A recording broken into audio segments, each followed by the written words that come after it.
Mon mari a demandé la garde exclusive, me qualifiant d'instable. Ma fille a demandé au juge, puis-je vous montrer ce que fait papa? Quand l'écran s'est allumé, le juge a ordonné que les portes soient verrouillées. Bonjour à tous.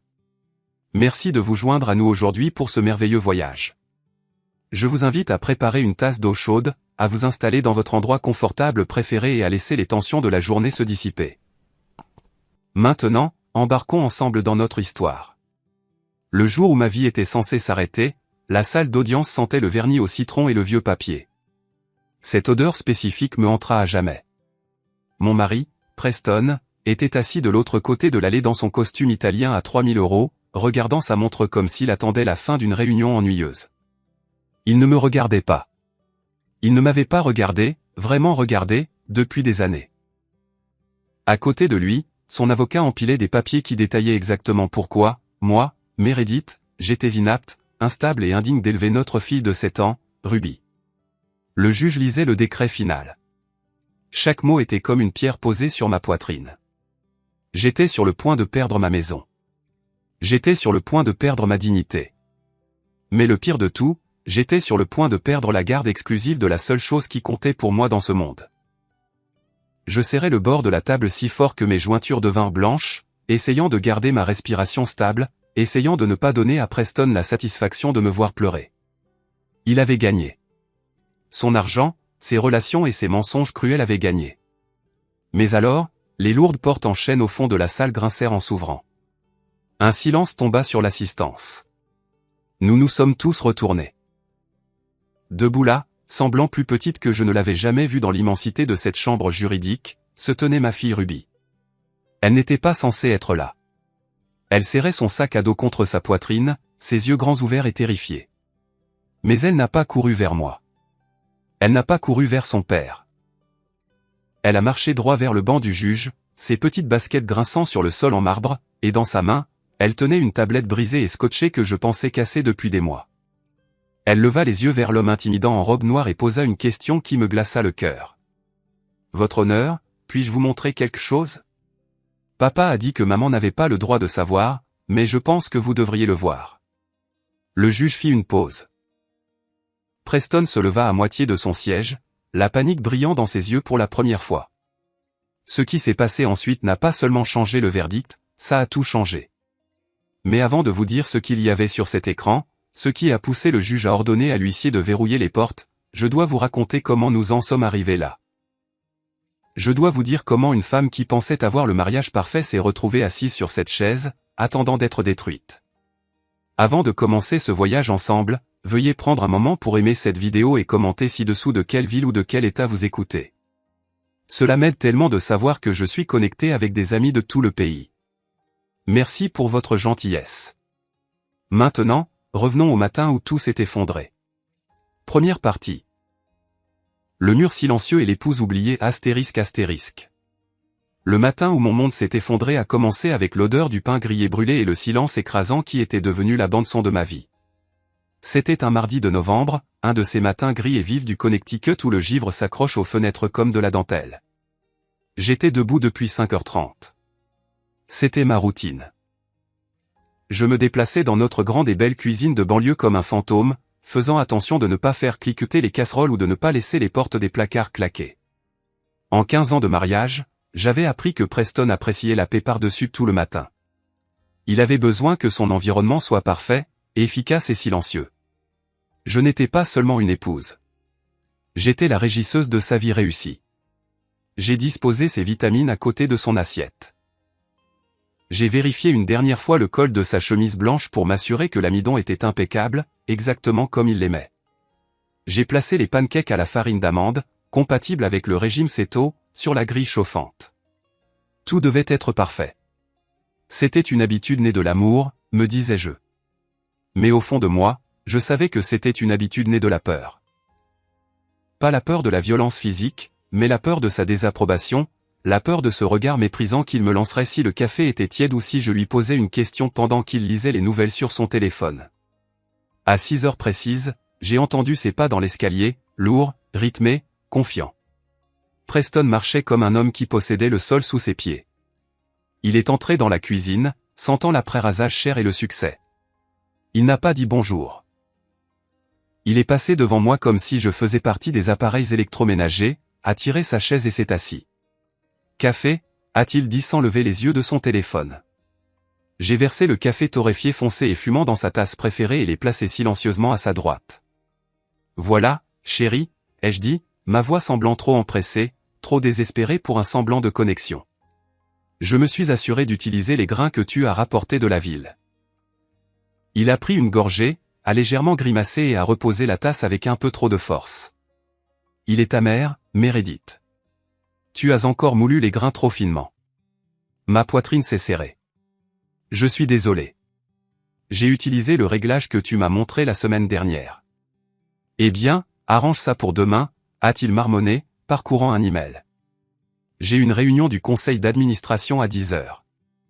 J'ai besoin d'être vif, pas distrait par un mauvais café. Je suis resté près du comptoir, tordant mes mains dans mon tablier. Je voulais lui dire que le moulin était cassé. Je voulais lui dire que j'avais un mal de tête qui durait depuis 3 jours. Je voulais lui demander pourquoi il ne m'avait pas touché depuis 6 mois. Mais j'ai tout ravalé. Le silence était plus sûr. Je l'ai regardé, les tempes grisonnantes qui lui donnaient un air distingué, la mâchoire nette. C'était un bel homme. C'était l'homme pour qui j'avais tout abandonné.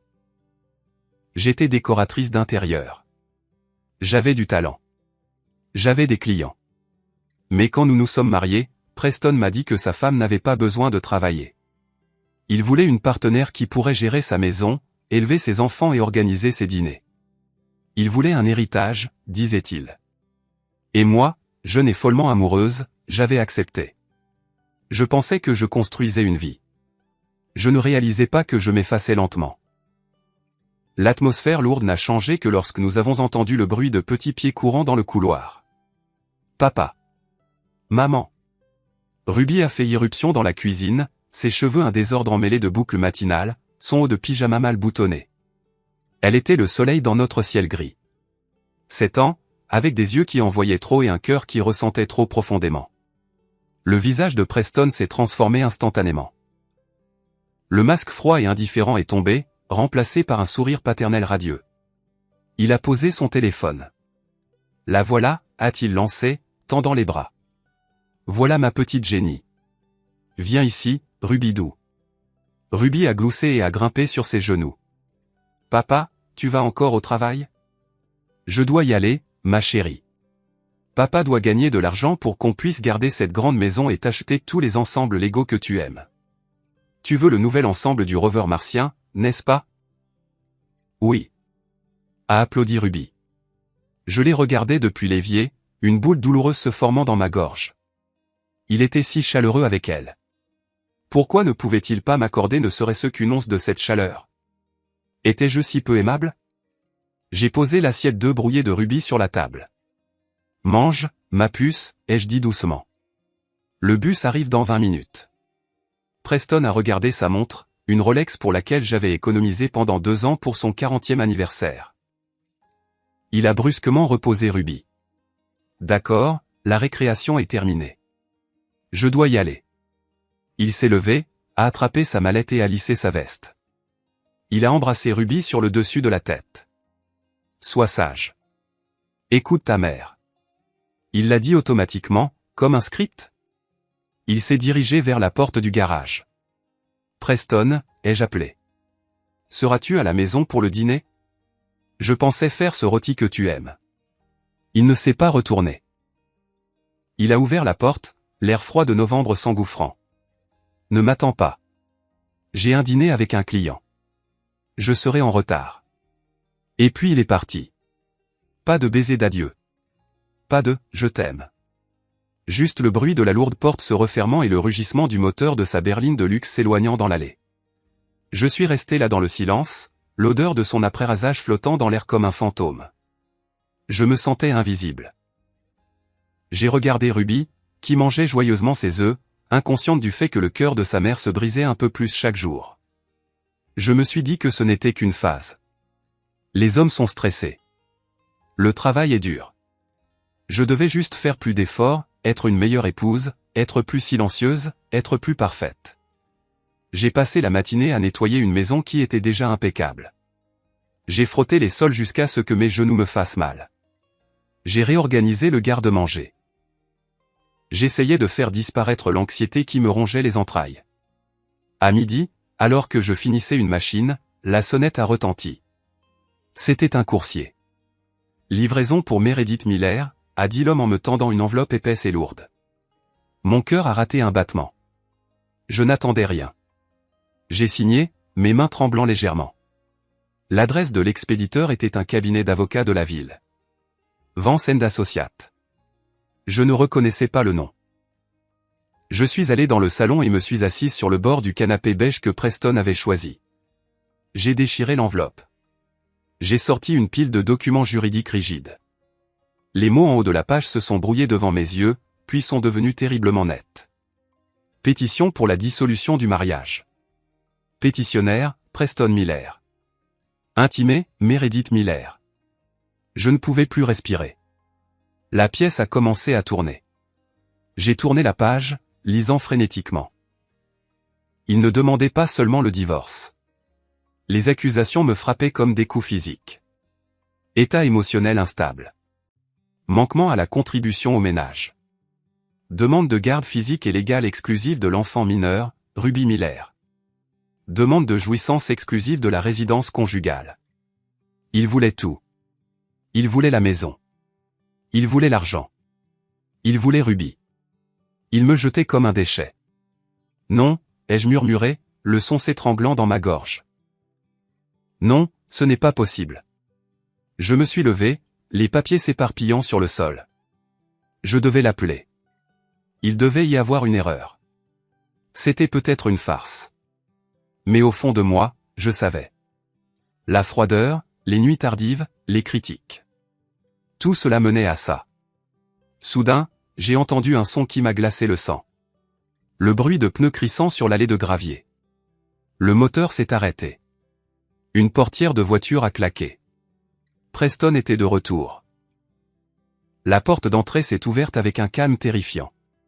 Preston est entré, non pas avec l'énergie pressée d'un homme qui a oublié un dossier, mais avec la démarche lente et délibérée d'un bourreau.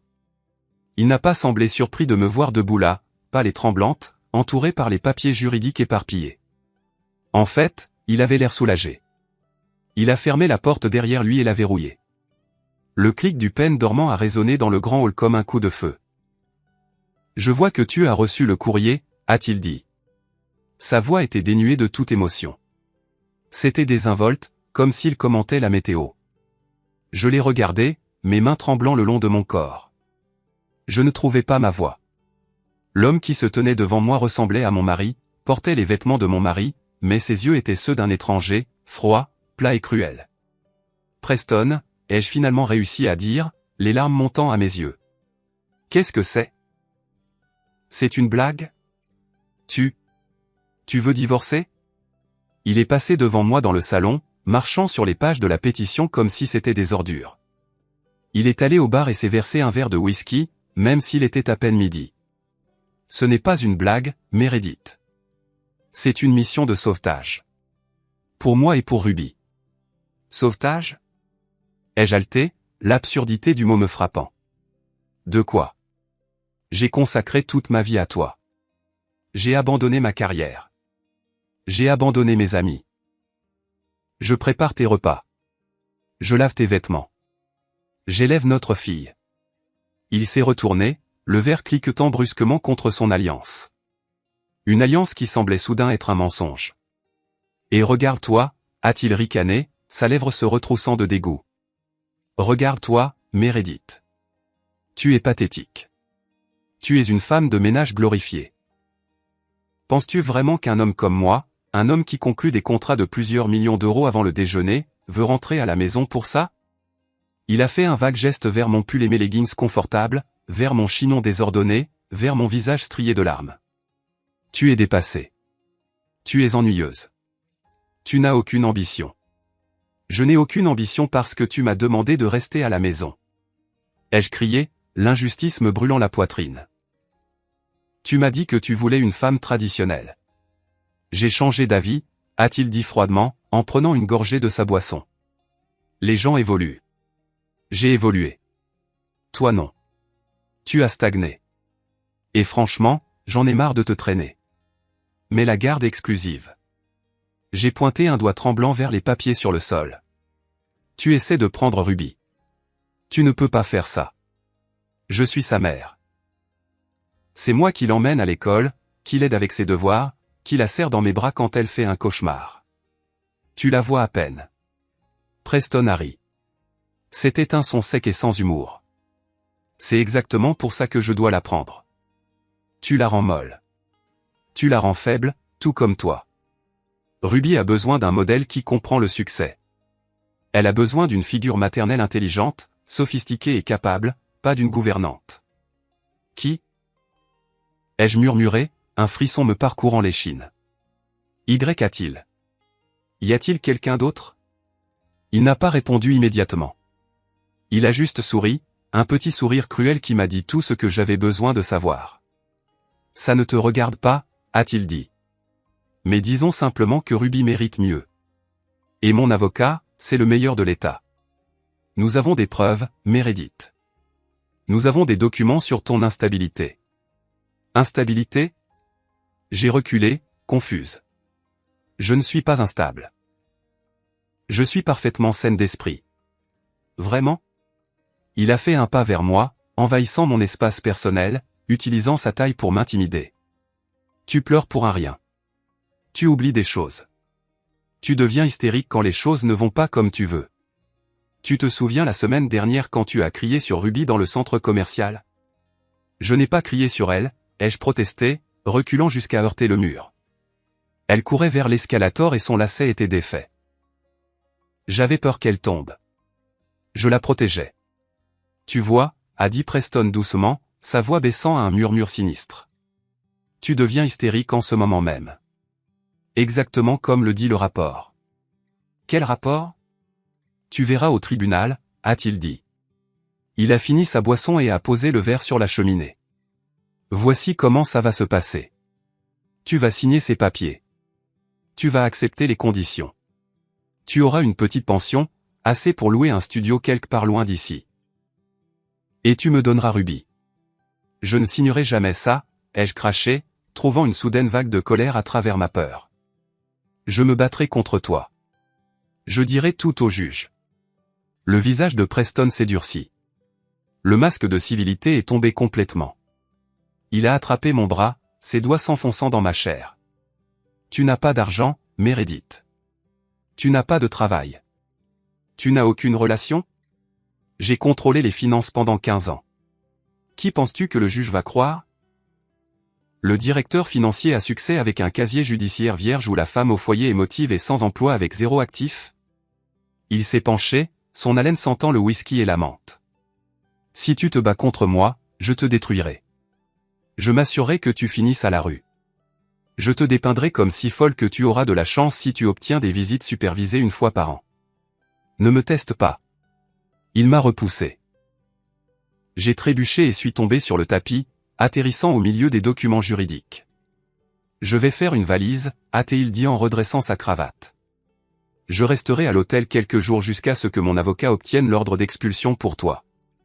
Prépare tes affaires pour la fin de la semaine. Il s'est dirigé vers les escaliers, me laissant sangloter sur le sol de la belle maison qui n'était plus la mienne. Je me sentais petite. Je me sentais brisée. Je me sentais complètement vaincu. Mais alors que je le regardais monter les escaliers, me traitant comme un insecte qu'il venait d'écraser, une minuscule étincelle s'est allumée au plus profond de mes entrailles. Ce n'était pas de l'espoir. Pas encore. C'était l'instinct primaire d'une mère qui venait d'être menacée. Il voulait une guerre. Il n'avait aucune idée de ce qu'une mère ferait pour garder son enfant. Après le départ de Preston, la maison est tombée dans un silence terrifiant. Je suis resté assise sur le sol pendant ce qui m'a semblé des heures, fixant les grains de poussière dansant dans la lumière de l'après-midi. Mon esprit, habituellement si organisé, était une tempête chaotique. Comment ai-je pu manquer ça ? Comment ai-je pu laisser les choses empirer à ce point ? Mais alors que le choc initial commençait à s'estomper, remplacé par une clarté froide et douloureuse, j'ai réalisé que je n'avais pas manqué les signes. Je les avais ignorés. Je les avais enterrés sous des couches d'excuses parce que la vérité était trop douloureuse à affronter. Je repense à il y a 6 mois. C'est à ce moment-là que les voyages d'affaires ont commencé à augmenter. Preston avait toujours voyagé pour le travail, peut-être une fois par mois, à Chicago ou à New York. Mais soudain, il était parti tous les week-ends.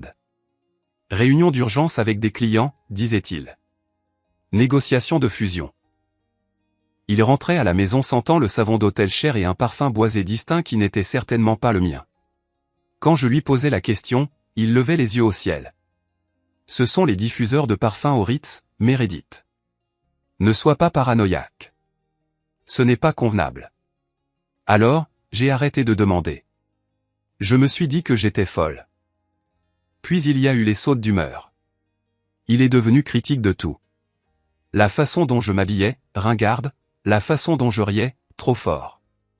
Il a cessé de porter son alliance à la maison, prétendant qu'elle irritait sa peau après avoir joué au golf. J'ai avalé ce mensonge aussi. Mais le plus grand signal d'alarme, celui qui aurait dû me faire fuir, c'était l'argent. Il y a environ 3 mois, j'ai essayé d'acheter un nouveau manteau d'hiver à Ruby en ligne. La carte a été refusée. Quand j'ai appelé Preston, il a explosé. Il m'a dit que je dépensais trop en courses, que le marché était en baisse, que nous devions nous serrer la ceinture. Il m'a mis sous une allocation en espèces strictes. Il m'a retiré l'accès aux principales cartes de crédit, disant qu'il devait consolider les dettes. Comme une imbécile, je les lui ai remises. Je lui faisais confiance. Il était l'expert financier, après tout. Je dois savoir, ai-je murmuré à la pièce vide. Je dois savoir à quel point c'est grave. Je me suis relevé du sol et j'ai couru au bureau de Preston. Il le gardait généralement fermé à clé, mais dans son arrogance aujourd'hui, il avait laissé la porte légèrement entr'ouverte. Je me suis précipité vers son ordinateur de bureau. Mes mains tremblaient si fort que je pouvais à peine taper. J'ai essayé de deviner son mot de passe. Ruby 2015. Non. Meredith? Certainement pas. J'ai essayé sa date de naissance. Non. Puis je me suis souvenu de la nouvelle voiture dont il était obsédé. Aston Martin 007. L'écran s'est déverrouillé. Je ne me souciais pas de ces emails pour le moment. Je suis allé directement sur le portail bancaire. Nous avions un compte d'épargne joint, notre fonds d'urgence et le fonds pour les études de Ruby. La dernière fois que j'avais vu un relevé, il y a plus d'1 an, il y avait près de 300 000 €. L'argent que nous avions économisé de la vente de mon appartement avant de nous marier, plus ses primes. J'ai cliqué sur « Épargne ». La page s'est chargée. Mon souffle s'est coupé dans ma gorge. J'ai cligné des yeux, pensant que mes yeux me trompaient. J'ai rafraîchi la page. 0. Oh mon Dieu, ai-je haleté, me tenant la poitrine. Oh mon Dieu, Preston. J'ai cliqué sur « Historique des transactions ». L'écran s'est rempli de virements. Ce n'était pas un seul gros retrait. C'était un drainage systématique de notre vie. 5 000 € par-ci, 10 000 € par-là. Tous transférés à une entité appelée Sterling Consulting LLC et à un autre compte aux îles Caïmans. Il nous volait depuis des mois. Il avait vidé le fonds pour les études de Ruby. Il avait pris chaque centime du filet de sécurité que je pensais que nous avions. J'ai vérifié le compte courant. Il restait 500 €. 500 € pour tenir pour toujours. La panique, froide et vive, s'est emparée de mes poumons. J'hyperventilais. J'étais une femme de 42 ans sans emploi, sans CV depuis 15 ans, et maintenant absolument sans argent. Il ne m'avait pas seulement quitté. Il m'avait paralysé. Il voulait s'assurer que je ne pourrais pas engager d'avocat. Il voulait s'assurer que je ne pourrais pas me défendre. J'ai cliqué sur les relevés de cartes de crédit. Mon estomac s'est retourné en faisant défiler. Pendant qu'il me disait de me serrer la ceinture pour les courses, il dépensait des milliers. Tiffany & Company, 4 500 €. L'hôtel Four Seasons, 2 800 €.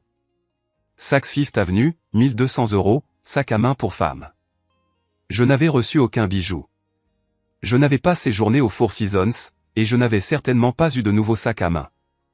Il construisait une nouvelle vie avec quelqu'un d'autre, utilisant l'avenir de ma fille pour la payer. La rage qui m'a frappé alors était différente de la tristesse. Elle était chaude. Elle était aveuglante. J'ai tout imprimé. J'ai imprimé le sol nul. J'ai imprimé les virements. J'ai imprimé les reçus de bijoux. J'ai utilisé tout le papier de l'imprimante et je suis allé au placard pour en chercher plus. En attrapant le papier, ma main a effleuré une boîte sur l'étagère du haut. C'était une vieille boîte poussiéreuse étiquetée « Brouillon de Meredith ». Je l'ai descendue.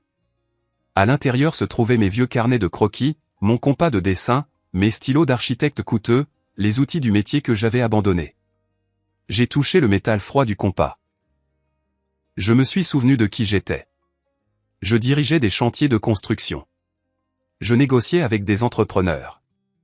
J'étais coriace. Preston m'avait convaincu que Meredith, l'architecte, était trop dure, trop masculine. Il m'avait modelé en Meredith la femme au foyer. Mais Meredith la femme au foyer ne pouvait pas survivre à ça. Meredith la femme au foyer était fauchée et brisée. Si je voulais sauver Ruby, je devais retrouver cette ancienne version de moi-même. Je devais arrêter de pleurer et commencer à calculer. Mon téléphone a vibré dans ma poche. C'était une notification de l'application de l'école. Bus arrivant dans 10 minutes. Ruby. Je me suis essuyé le visage agressivement avec ma manche. Je ne pouvais pas la laisser me voir comme ça. J'ai attrapé la pile de preuves imprimées et les caché sous mon matelas. Je me suis lavé le visage à l'eau froide. Je ne me battais pas seulement pour de l'argent. Je me battais pour ma fille. Et Preston Miller avait commis une erreur fatale. Il pensait que prendre mon argent me rendait faible. Il avait oublié qu'une mère dos au mur est la créature la plus dangereuse sur Terre. Le lendemain matin, après avoir mis Ruby dans le bus scolaire, forçant un sourire si éclatant qu'il me faisait mal au visage, je savais que j'avais besoin d'aide. Mais qui ? Preston m'avait lentement isolé de mes amis au fil des ans. Ils sont jaloux de notre style de vie, disait-il. Ou, ce sont de mauvaises influences. Maintenant, je réalisais que c'était une manœuvre stratégique pour me laisser seul quand la fin viendrait. Je me suis assise dans ma voiture, fixant le volant, mon esprit s'emballant. J'avais besoin de quelqu'un qui connaissait Preston. Quelqu'un qui connaissait ses secrets mais qui n'était pas sous son charme. Puis un nom m'est venu à l'esprit. Sarah. Sarah avait été l'assistante de direction de Preston pendant 5 ans. Elle était efficace, gentille, et elle m'envoyait toujours des rappels par SMS pour les anniversaires de Ruby.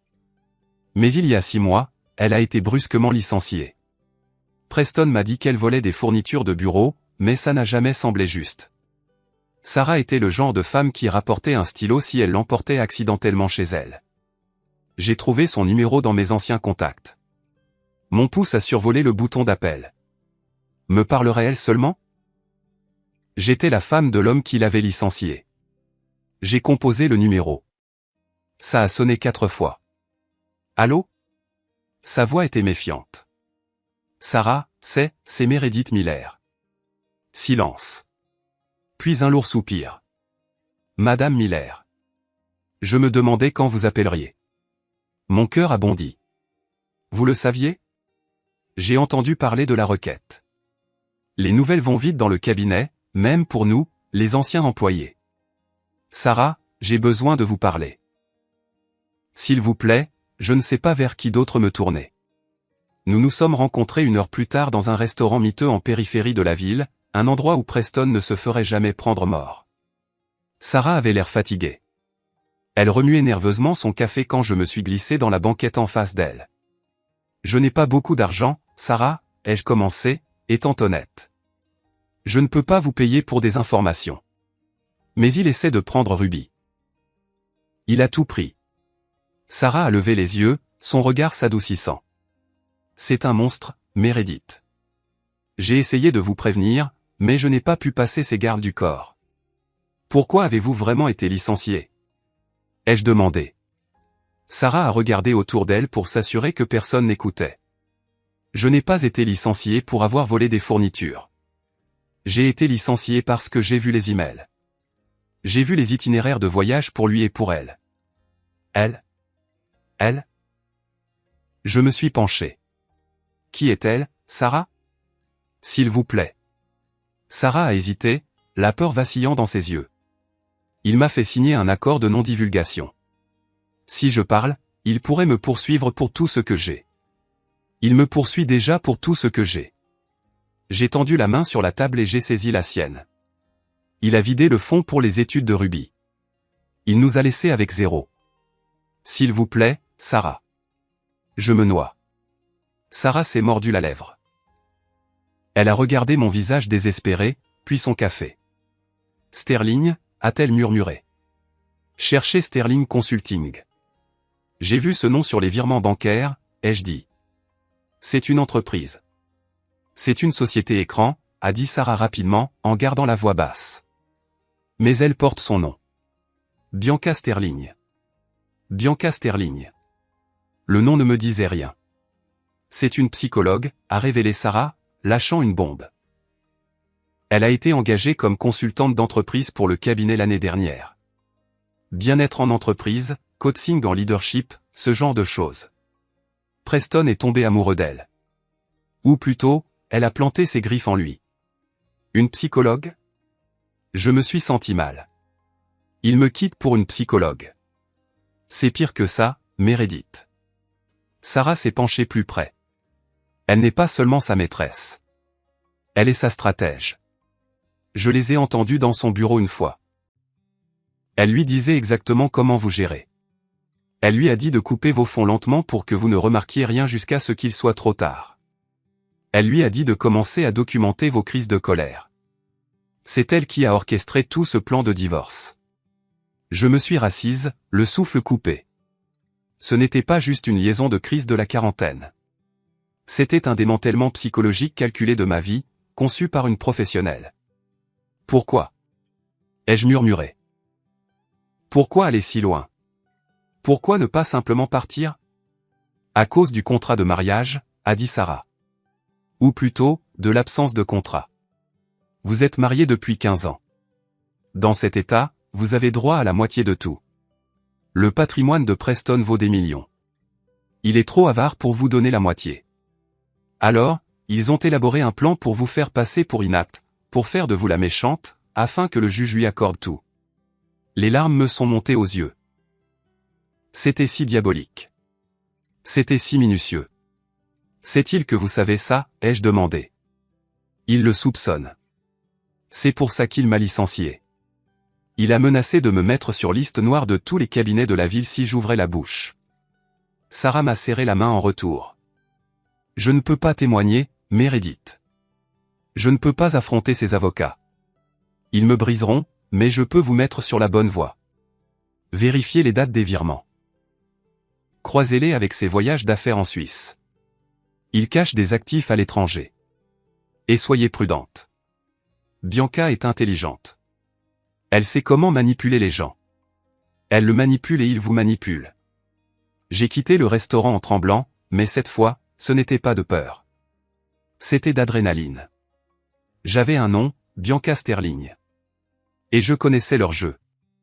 Ils me manipulaient à une échelle industrielle, mais la connaissance ne suffisait pas. J'avais besoin d'un avocat, un requin. Mais les requins coûtent de l'argent et j'avais 0. Je suis rentré chez moi, mon esprit s'emballant. Je devais liquider les seules choses que Preston n'avait pas touchées. Je suis allé directement à mon placard et j'ai descendu la boîte cachée de l'étagère du haut. Pas les brouillons cette fois, mais la pochette en velours à l'intérieur, le collier d'émeraude vintage de ma grand-mère et mon ensemble de dessins professionnels. Des compas en argent massif, des stylos d'ingénierie allemands. C'était ma fierté et ma joie, les symboles de la carrière que j'espérais un jour reprendre. Je les ai regardés, puis j'ai regardé une photo de Ruby sur ma table de chevet. Pour toi, ai-je murmuré. Je les ai fourrés dans mon sac à main et j'ai conduit jusqu'au prêteur sur gage du mauvais côté de la ville. Le prêteur sur gage sentait les cigarettes froides et le désespoir. C'était un monde à part des country clubs que Preston fréquentait.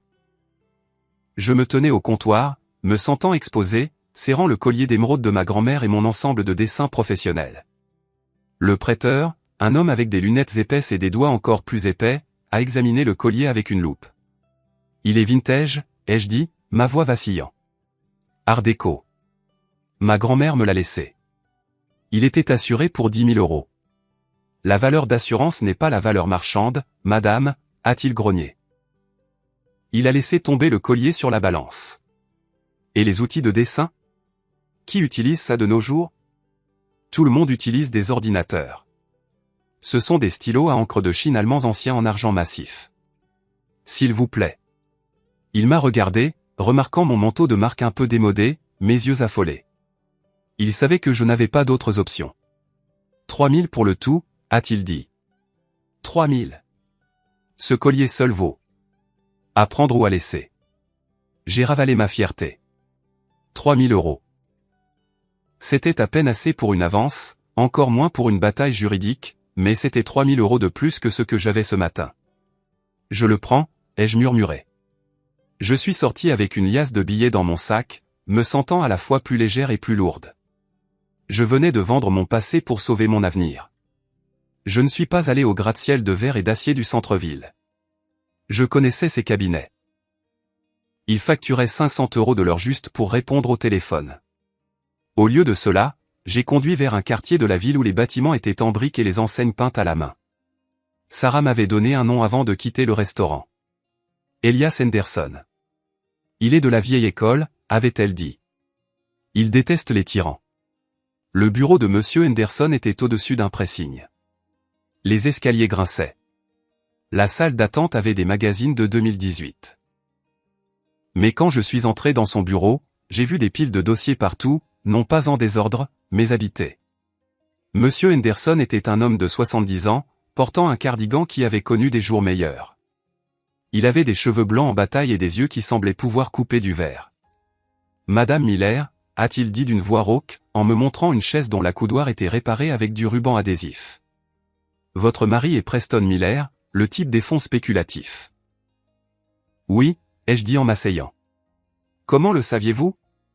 Je lis les journaux. Je connais les requins de cette ville. Vance le représente, n'est-ce pas? Oui. Henderson a laissé échapper un petit rire sec. Vance. Cet homme poursuivrait sa propre mère pour une contravention de stationnement s'il y avait un profit à en tirer. Il m'a regardé par-dessus ses lunettes. Vous n'avez pas l'argent pour une bataille contre Vance, Madame Miller. Pourquoi êtes-vous venu me voir? J'ai fouillé dans mon sac et j'ai sorti la liasse de billets. Je l'ai posée sur son bureau. Puis j'ai sorti les relevés bancaires imprimés montrant le solde nul. C'est tout ce que j'ai, ai-je dit, ma voix ferme. Il a tout volé. Il a volé le fonds pour les études de ma fille. Il essaie de prendre mon enfant et de dire au monde que je suis folle. Je n'ai pas besoin d'un avocat qui fait ça pour l'argent, Monsieur Henderson. J'ai besoin d'un avocat qui fait ça parce qu'il déteste les hommes comme Preston. Henderson a pris les relevés bancaires. Il les a parcourus en silence. Ses sourcils se sont froncés. Il a pris l'argent, le feuilletant. Il ne vous a rien laissé. 0. Et il prétend que vous êtes instable. Il a un rapport de psychologue de sa maîtresse. La tête de Henderson s'est redressée d'un coup. Un lent sourire s'est étendu sur son visage buriné. Ce n'était pas un joli sourire. C'était le sourire d'un vieux loup qui vient de sentir une piste. Conflit d'intérêts, a-t-il marmonné. Fraude, abus financier. Il m'a rendu l'argent. Gardez votre argent, Madame Miller. Vous en aurez besoin pour les courses. Mais votre avance. Nous ferons ça au résultat, a-t-il dit, en ouvrant un tiroir et en sortant un bloc-notes jaune. Je prends un pourcentage de ce que nous récupérons. Et en regardant ces virements, nous allons récupérer beaucoup. Il s'est penché en avant, sa voix baissant à un grognement. Écoutez-moi attentivement, Meredith. Ce n'est plus un divorce. C'est une guerre. Il veut jouer salement. Très bien. J'ai inventé le jeu sale. Mais vous devez être forte. Vous devez retourner dans cette maison. Vous devez vivre avec lui. Vous devez le laisser penser qu'il gagne. Pouvez-vous faire ça? Je dois vivre avec lui, ai-je frissonné. Si vous quittez le domicile conjugal, il peut invoquer l'abandon. Vous restez sur place. Vous le laissez vous insulter. Vous le laissez parader avec son ego. Et pendant qu'il est occupé à se vanter, nous allons creuser. Il m'a tendu un stylo. Maintenant, dites-moi tout sur cette Bianca Sterling. J'ai pris le stylo.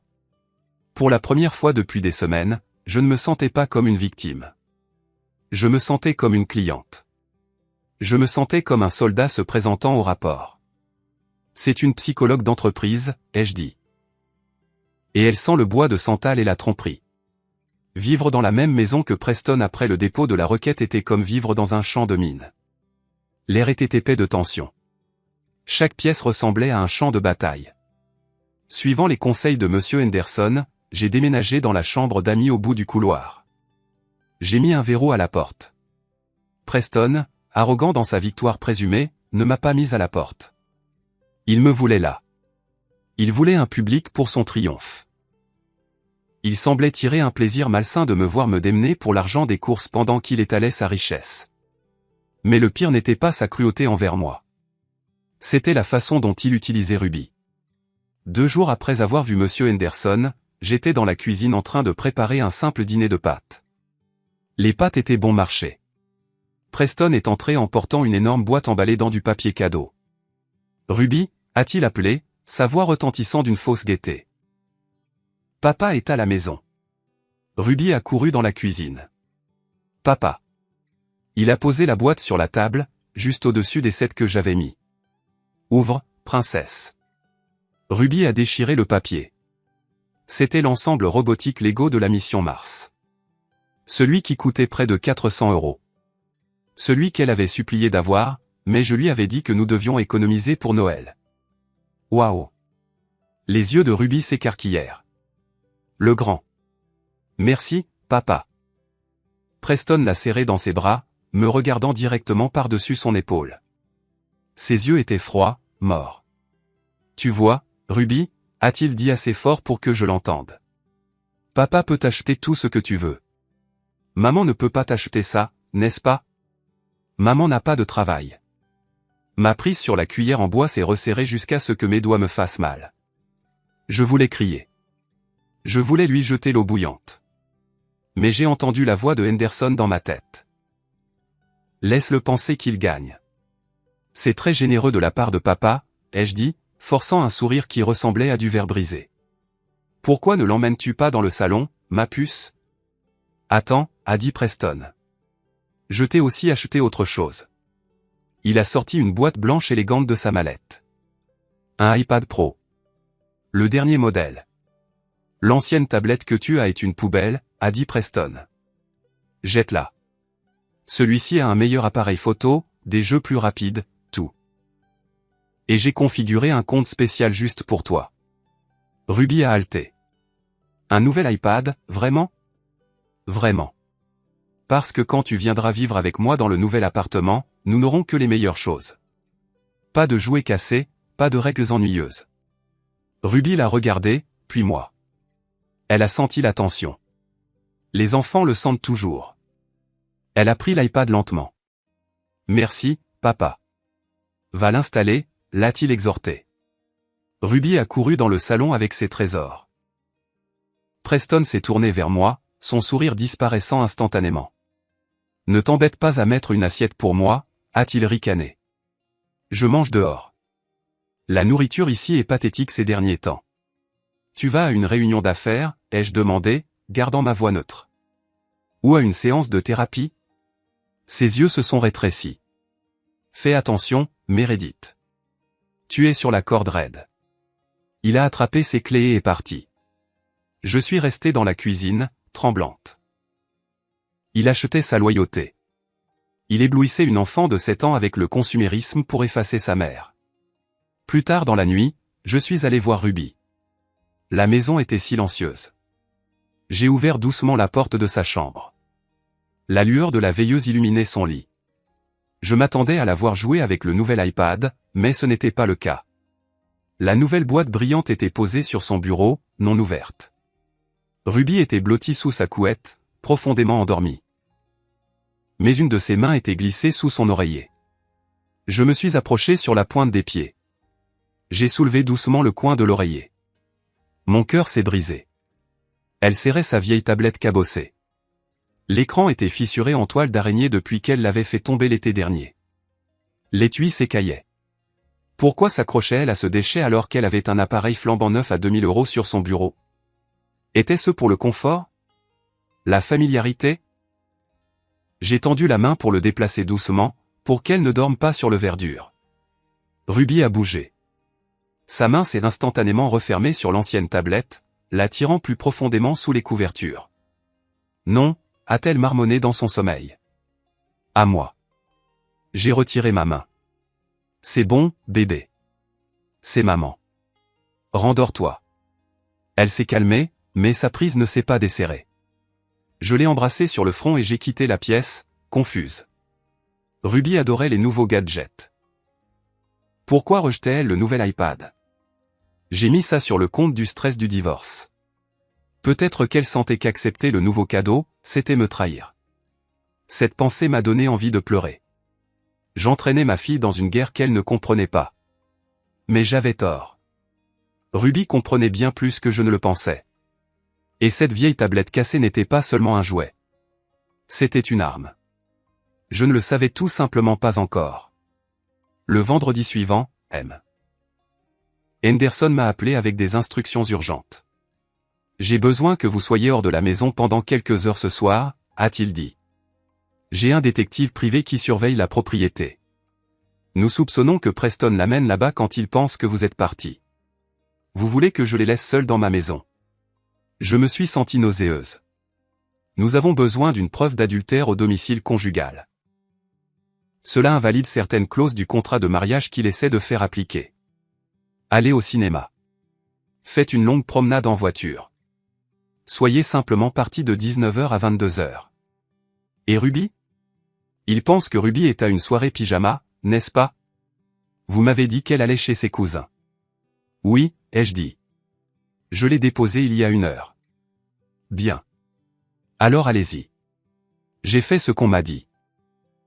Je me suis assise dans un cinéma sombre à regarder une comédie qui ne me faisait pas rire, vérifiant mon téléphone toutes les 5 minutes. À 21h30, je suis rentré. Je me suis garé au bout de la rue, les phares éteints, attendant le SMS du détective privé disant que la voie était libre. Mais alors que j'étais assise là, mon téléphone a vibré. Ce n'était pas le détective. C'était ma sœur qui appelait depuis le téléphone fixe de sa maison. Meredith? Elle avait l'air paniquée. As-tu récupéré Ruby? Quoi? Non, elle est chez toi. Elle n'est pas là, a dit ma sœur. Nous jouions à cache-cache dans le jardin. Je suis rentré prendre du jus et quand je suis revenu, elle était partie. Son sac à dos a disparu. J'ai pensé que tu étais peut-être venu la chercher plus tôt. L'eau glacée a inondé mes veines. Je ne l'ai pas récupérée. Oh mon Dieu, je la cherche partout. Meredith, j'appelle les voisins. J'ai raccroché et j'ai démarré la voiture. La panique, brute et aveuglante, a pris le dessus. Où serait-elle allée? Elle avait 7 ans. Puis ça m'a frappé. Ruby avait agi étrangement en protégeant ses affaires. Elle s'était inquiétée pour son ensemble Lego. Elle est rentrée à pied. Ma sœur habitait à seulement 4 pâtés de maison par un chemin boisé que Ruby connaissait bien. J'ai filé vers ma maison. Si Ruby rentrait à pied et que Preston était là avec elle. J'ai tourné dans l'allée. La voiture de Preston était là, et une autre voiture, un cabriolet Mercedes argenté et élégant. Sa voiture. Je n'ai pas attendu le détective privé. J'ai couru vers la porte d'entrée. Elle était verrouillée. J'ai cherché mes clés, mes mains tremblant si fort que je les ai fait tomber. À l'intérieur de la maison, la scène était calme. Trop calme. Du jazz doux jouait. J'ai senti à nouveau ce parfum de bois de santal, épais et écœurant. Preston, ai-je crié en faisant irruption dans le hall. Preston est apparu en haut des escaliers, vêtu d'une robe de chambre en soie. Son visage est devenu pâle quand il m'a vu. Meredith, tu es censée être sortie jusqu'à minuit. Où est-elle? Ai-je hurlé en passant devant lui. Où est Ruby? Ruby? Elle est chez ta sœur. Elle s'est enfuie. Elle n'est pas là. Juste à ce moment, la porte du placard du salon a grincé en s'ouvrant. Nous nous sommes tous les deux figés. Ruby est sortie. Elle portait toujours son manteau et son sac à dos. Elle avait l'air terrifiée, ses yeux passant de moi à son père. Ruby. Je suis tombé à genoux et je l'ai serré dans mes bras. Oh mon Dieu, tu m'as fait une peur bleue. Pourquoi as-tu quitté la maison de ta tante? J'ai oublié ma tablette, a-t-elle murmuré, agrippant les bretelles de son sac à dos. L'ancienne. J'en avais besoin. Preston est descendu les escaliers, ses yeux se rétrécissant. Tu es rentré à pied seul dans le noir pour un déchet cassé? Puis une voix est venue de la cuisine. Une voix de femme, douce, confiante et agacée.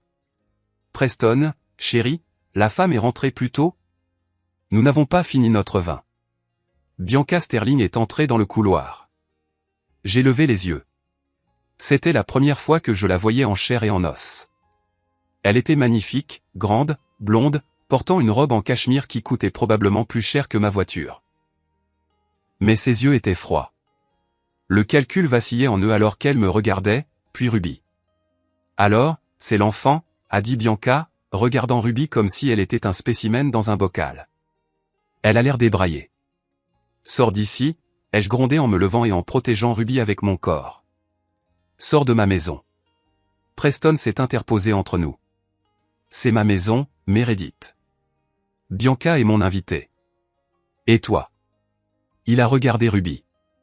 Tu as de gros ennuis, jeune fille. Te faufiler. Espionner?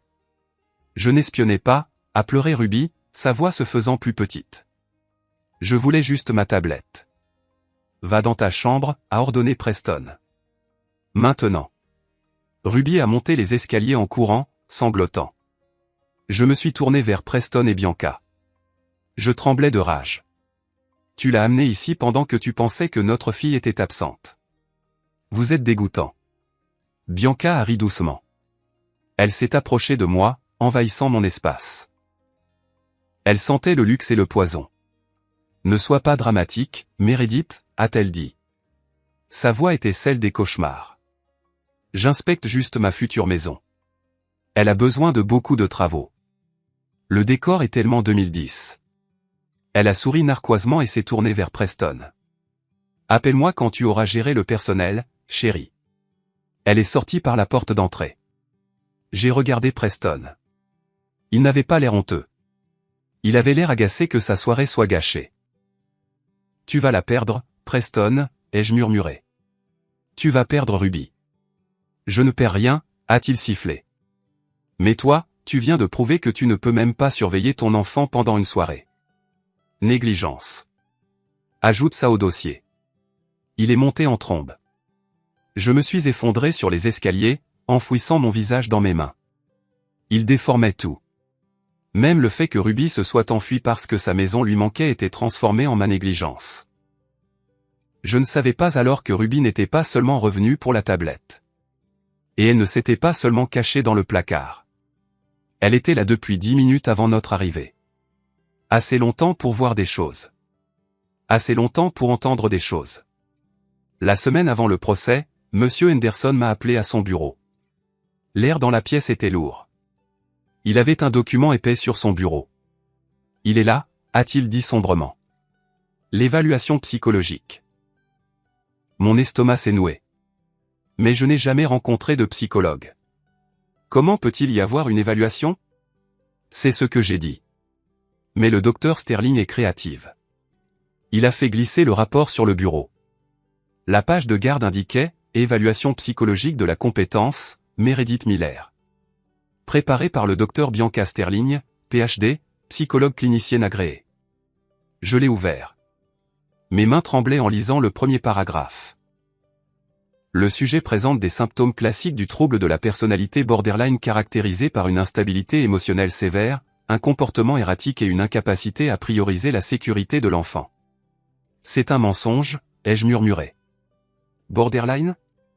Je n'ai jamais été diagnostiqué avec quoi que ce soit. Continue de lire, a dit Henderson. J'ai tourné la page. C'était une liste d'incidents observés. Incident 1. Le sujet a été observé dans le centre commercial du centre-ville saisissant violemment l'enfant par le bras et criant agressivement. L'enfant semblait terrifié et pleurait. C'était l'escalator. Ai-je pleuré? Elle a trébuché. Je l'ai rattrapée. Elle pleurait parce qu'elle s'était écorché le genou. Incident 2, le sujet a été observé dans le parc semblant désorienté et maniaque, pleurant de manière incontrôlable pendant que l'enfant jouait sans surveillance à proximité. C'était le jour où ma mère est morte, ai-je dit, les larmes coulant sur mon visage. J'ai reçu l'appel alors que j'étais au parc. Je me suis assise sur le banc et j'ai pleuré pendant 10 minutes. Ruby jouait dans le bac à sable à 1,5 mètre de là. Je n'étais pas maniaque. J'étais en deuil. Elle déforme tout, a dit Henderson en frappant du poing sur le bureau. Elle prend des moments réels de votre vie et réécrit le contexte pour vous faire passer pour folle. C'est ce qu'on appelle la manipulation par procuration. Mais comment sait-elle ces choses? Ai-je demandé. Elle n'était pas là. Preston, a dit Henderson. Preston lui a dit. Où? Il a fait une pause, où elle vous harcelait. Un frisson m'a parcouru. La femme que j'avais vue dans mon couloir, la femme qui avait regardé ma fille comme un insecte, nous avait observé. Il y a plus, a dit Henderson. Regardez la recommandation. J'ai tourné à la dernière page. Conclusion, il est de mon avis professionnel que Meredith Miller représente un risque psychologique important pour le développement de Ruby Miller. Je recommande fortement que la garde légale et physique exclusive soit accordée au père, Preston Miller, avec des visites supervisées uniquement pour la mère en attendant une intervention psychiatrique. Visite supervisée? J'ai suffoqué. Comme une criminelle. Je ne peux pas être seul avec ma propre fille. C'est ce qu'ils veulent. A dit Henderson. Ils veulent vous effacer, Meredith. Si le juge croit ce rapport et le docteur Sterling a beaucoup de diplômes, vous perdez. Ne pouvons-nous pas prouver qu'elle est partiale, ai-je demandé, désespéré. Elle couche avec lui. C'est sa maîtresse. Nous le savons. Henderson a soupiré en se frottant les tempes. Mais le prouver au tribunal de la famille est plus difficile que vous ne le pensez. À moins d'avoir des photos d'eux au lit ensemble ou une preuve financière qu'il l'a payé pour ce rapport, ce n'est que votre parole contre celle d'un médecin respecté. Et en ce moment, votre parole est instable. J'ai regardé la signature au bas de la page. Bianca Sterling. Les boucles de son écriture ressemblaient à du fil de fer barbelé. Ce n'est pas un médecin, ai-je dit, ma voix se durcissant. C'est une tueuse à gages. Nous avons une chance, a dit Henderson. Le contre-interrogatoire. Je dois la démolir à la barre. Je dois la faire craquer. Mais vous devez être de marbre, Meredith. L'avocat de Preston, Vance, va utiliser ce rapport pour vous provoquer. Il vous dira des choses horribles au tribunal pour vous faire crier, pour vous faire pleurer. Si vous versez une seule larme, vous donnez raison au docteur Sterling. Je ne pleurais pas, ai-je dit, bien que je pleurais en ce moment même. Vous devez être parfaite, a prévenu Henderson. Parce que si vous craquez, même pour une seconde, Ruby part en Suisse. Je suis rentré chez moi abasourdi. Le monde semblait se refermer sur moi. J'ai regardé le siège passager où Ruby s'asseyait habituellement. Son rehausseur semblait si vide. La Suisse. Ils allaient emmener mon bébé sur un autre continent. Je suis rentré et je suis allé dans la cuisine. Preston était là, buvant du vin. Il a regardé mon visage taché de larmes et a souri narquoisement. « Tu as lu le rapport » a-t-il demandé. Je n'ai pas répondu. Je suis passé devant lui. Elle est très minutieuse, n'est-ce pas, a-t-il appelé derrière moi. Bianca a vraiment capturé la vraie toi. Je me suis arrêté. Je me suis retourné lentement. Tu iras en enfer, Preston, ai-je dit doucement. Peut-être, a-t-il ri. Mais je serai en enfer avec la maison, l'argent et l'enfant. Et toi? Tu seras juste une vieille folle à chat solitaire. Je suis allé dans ma chambre et j'ai verrouillé la porte. J'ai sorti mon vieux compas de dessin. J'ai tenu la pointe acérée dans ma main, pour me recentrer. Je ne craquerai pas, me suis-je dit. Je ne craquerai pas. Mais je ne savais pas que le lendemain, dans cette salle d'audience, ils avaient une arme à laquelle je n'étais pas préparé. Et j'allais tomber droit dans le piège. Après avoir lu ce rapport psychologique, quelque chose en moi a changé. Ce n'était plus seulement de la peur. C'était une colère froide et calculatrice. Si le docteur Bianca Sterling voulait écrire une histoire sur ma vie, je devais savoir exactement qui tenait la plume. L'indice est venu de la source la plus innocente imaginable. Le soir suivant, je donnais un bain à Ruby. C'était l'un des rares moments où Preston ne pouvait pas nous interrompre. Alors que je lui lavais les cheveux, Ruby jouait avec ses canards en caoutchouc, éclaboussant l'eau. Maman, a-t-elle dit en essuyant des bulles de son nez. Pourquoi Tatibé sent-elle toujours le bois chic?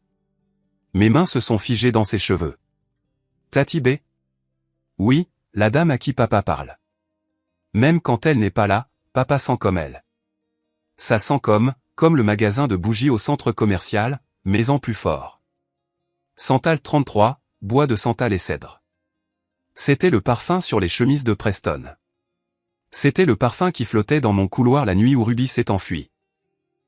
Est-ce que Tatibé vient souvent quand je ne suis pas là, ai-je demandé, essayant de garder ma voix légère, enjouée. Ruby a hoché la tête. Parfois, papa dit qu'elle l'aide avec le travail, mais il ne travaille pas. Ils boivent du vin et rient et elle s'assoit sur ses genoux.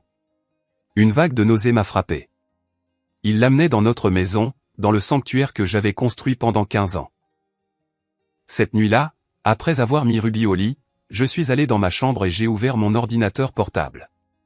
Je n'avais pas d'argent pour un détective privé, mais j'avais quelque chose de mieux. L'instinct d'une femme à qui on avait menti. J'ai de nouveau cherché le docteur Bianca Sterling. Son site web professionnel était impeccable, éducation de l'Ivy League, spécialisé en psychologie d'entreprise et en dynamique familiale conflictuelle. Mais tout le monde a une empreinte numérique. J'ai cherché sur Instagram. Son compte était privé, bien sûr. Mais je me suis souvenu de Sarah, l'ancienne assistante de Preston. Elle avait mentionné que Bianca était consultante pour le cabinet. J'ai cherché les photos où le cabinet était identifié, et voilà. Une photo de la fête de Noël de l'entreprise de l'année dernière. Je n'avais pas été invité. Preston avait dit que c'était réservé aux employés. Mais là, à l'arrière-plan d'un selfie de groupe posté par un analyste junior, se trouvaient Preston et Bianca. Elle portait une robe rouge qui lui collait comme une seconde peau. Sa main reposait possessivement sur la poitrine de Preston. Ils se regardaient d'une manière qui n'était pas professionnelle. C'était affamé. J'ai cliqué sur l'identification de sa robe. Cela menait à un compte de mode public qu'elle tenait à côté. Sterling Style. J'ai fait défiler. Mon cœur battait la chamade. 12 octobre. Une photo d'un bracelet en diamant sur un poignet délicat. Légende de mon client préféré. Il sait comment traiter une femme. J'ai vérifié mes relevés de carte de crédit de la 3e partie. 12 octobre, Tiffany & Company, 4500 €. 5 novembre, un selfie dans un peignoir d'hôtel moelleux, tenant une coupe de champagne. La géolocalisation, The Four Seasons, Chicago. Mon relevé, The Four Seasons, 2800 €. 20 décembre. Une photo d'un sac à main Hermès flambant neuf. Légende? Prête à décrocher le gros lot. 2024 sera mon année d'abondance. Mon relevé, Saks Fifth Avenue, 1200 €. Elle n'était pas seulement sa maîtresse. Elle vivait une vie de luxe financée par le fonds d'études de ma fille. Elle portait ma sécurité financière à son poignet. J'ai fait des captures d'écran de tout, chaque légende, chaque date correspondante. Mais le poste le plus glaçant datait de 3 jours. C'était une photo d'un passeport et d'un billet d'avion. La destination était masquée, mais la légende disait « Nouvelle vie en chargement ». Plus qu'un obstacle à franchir avant le paradis. L'obstacle, c'était moi. J'ai réalisé alors que Preston n'essayait pas seulement de gagner un divorce. Il essayait de m'effacer pour qu'il puisse s'enfuir avec l'argent et ma fille. J'ai imprimé les photos. L'encre était presque vide, donc les images sont sorties striées, faisant paraître Bianca encore plus comme un monstre déformé. Je les ai mises dans un dossier marqué « Preuve ». J'ai regardé son visage sur les photos, suffisant, beau, intouchable. Elle se croyait la chasseresse. Elle ne réalisait pas qu'en publiant ses trophées, elle venait de donner à la proie un pistolet chargé. La médiation est censée être un moyen civilisé de régler les différends. Mais quand vous divorcez d'un narcissique, il n'y a pas de civilisation. Il n'y a que la guerre psychologique. Nous nous sommes rencontrés dans une salle de conférence au palais de justice. La table était longue et polie comme un miroir. D'un côté, Preston et son avocat requin, Monsieur Vance. De l'autre côté, moi et M. Henderson. Monsieur Henderson ressemblait à un professeur d'histoire débraillé à côté du costume élégant et prédateur de Vance. mais je me sentais plus en sécurité à côté de son cardigan que je ne l'avais jamais été à côté de la laine italienne de Preston. La médiatrice, une femme à l'air fatiguée nommée Brenda, a ouvert le dossier. L'objectif aujourd'hui est de trouver un terrain d'entente. Il n'y a pas de terrain d'entente, a coupé Vance en douceur. La position de mon client est claire. M. Miller est le seul soutien de famille. Madame Miller est sans emploi depuis 15 ans.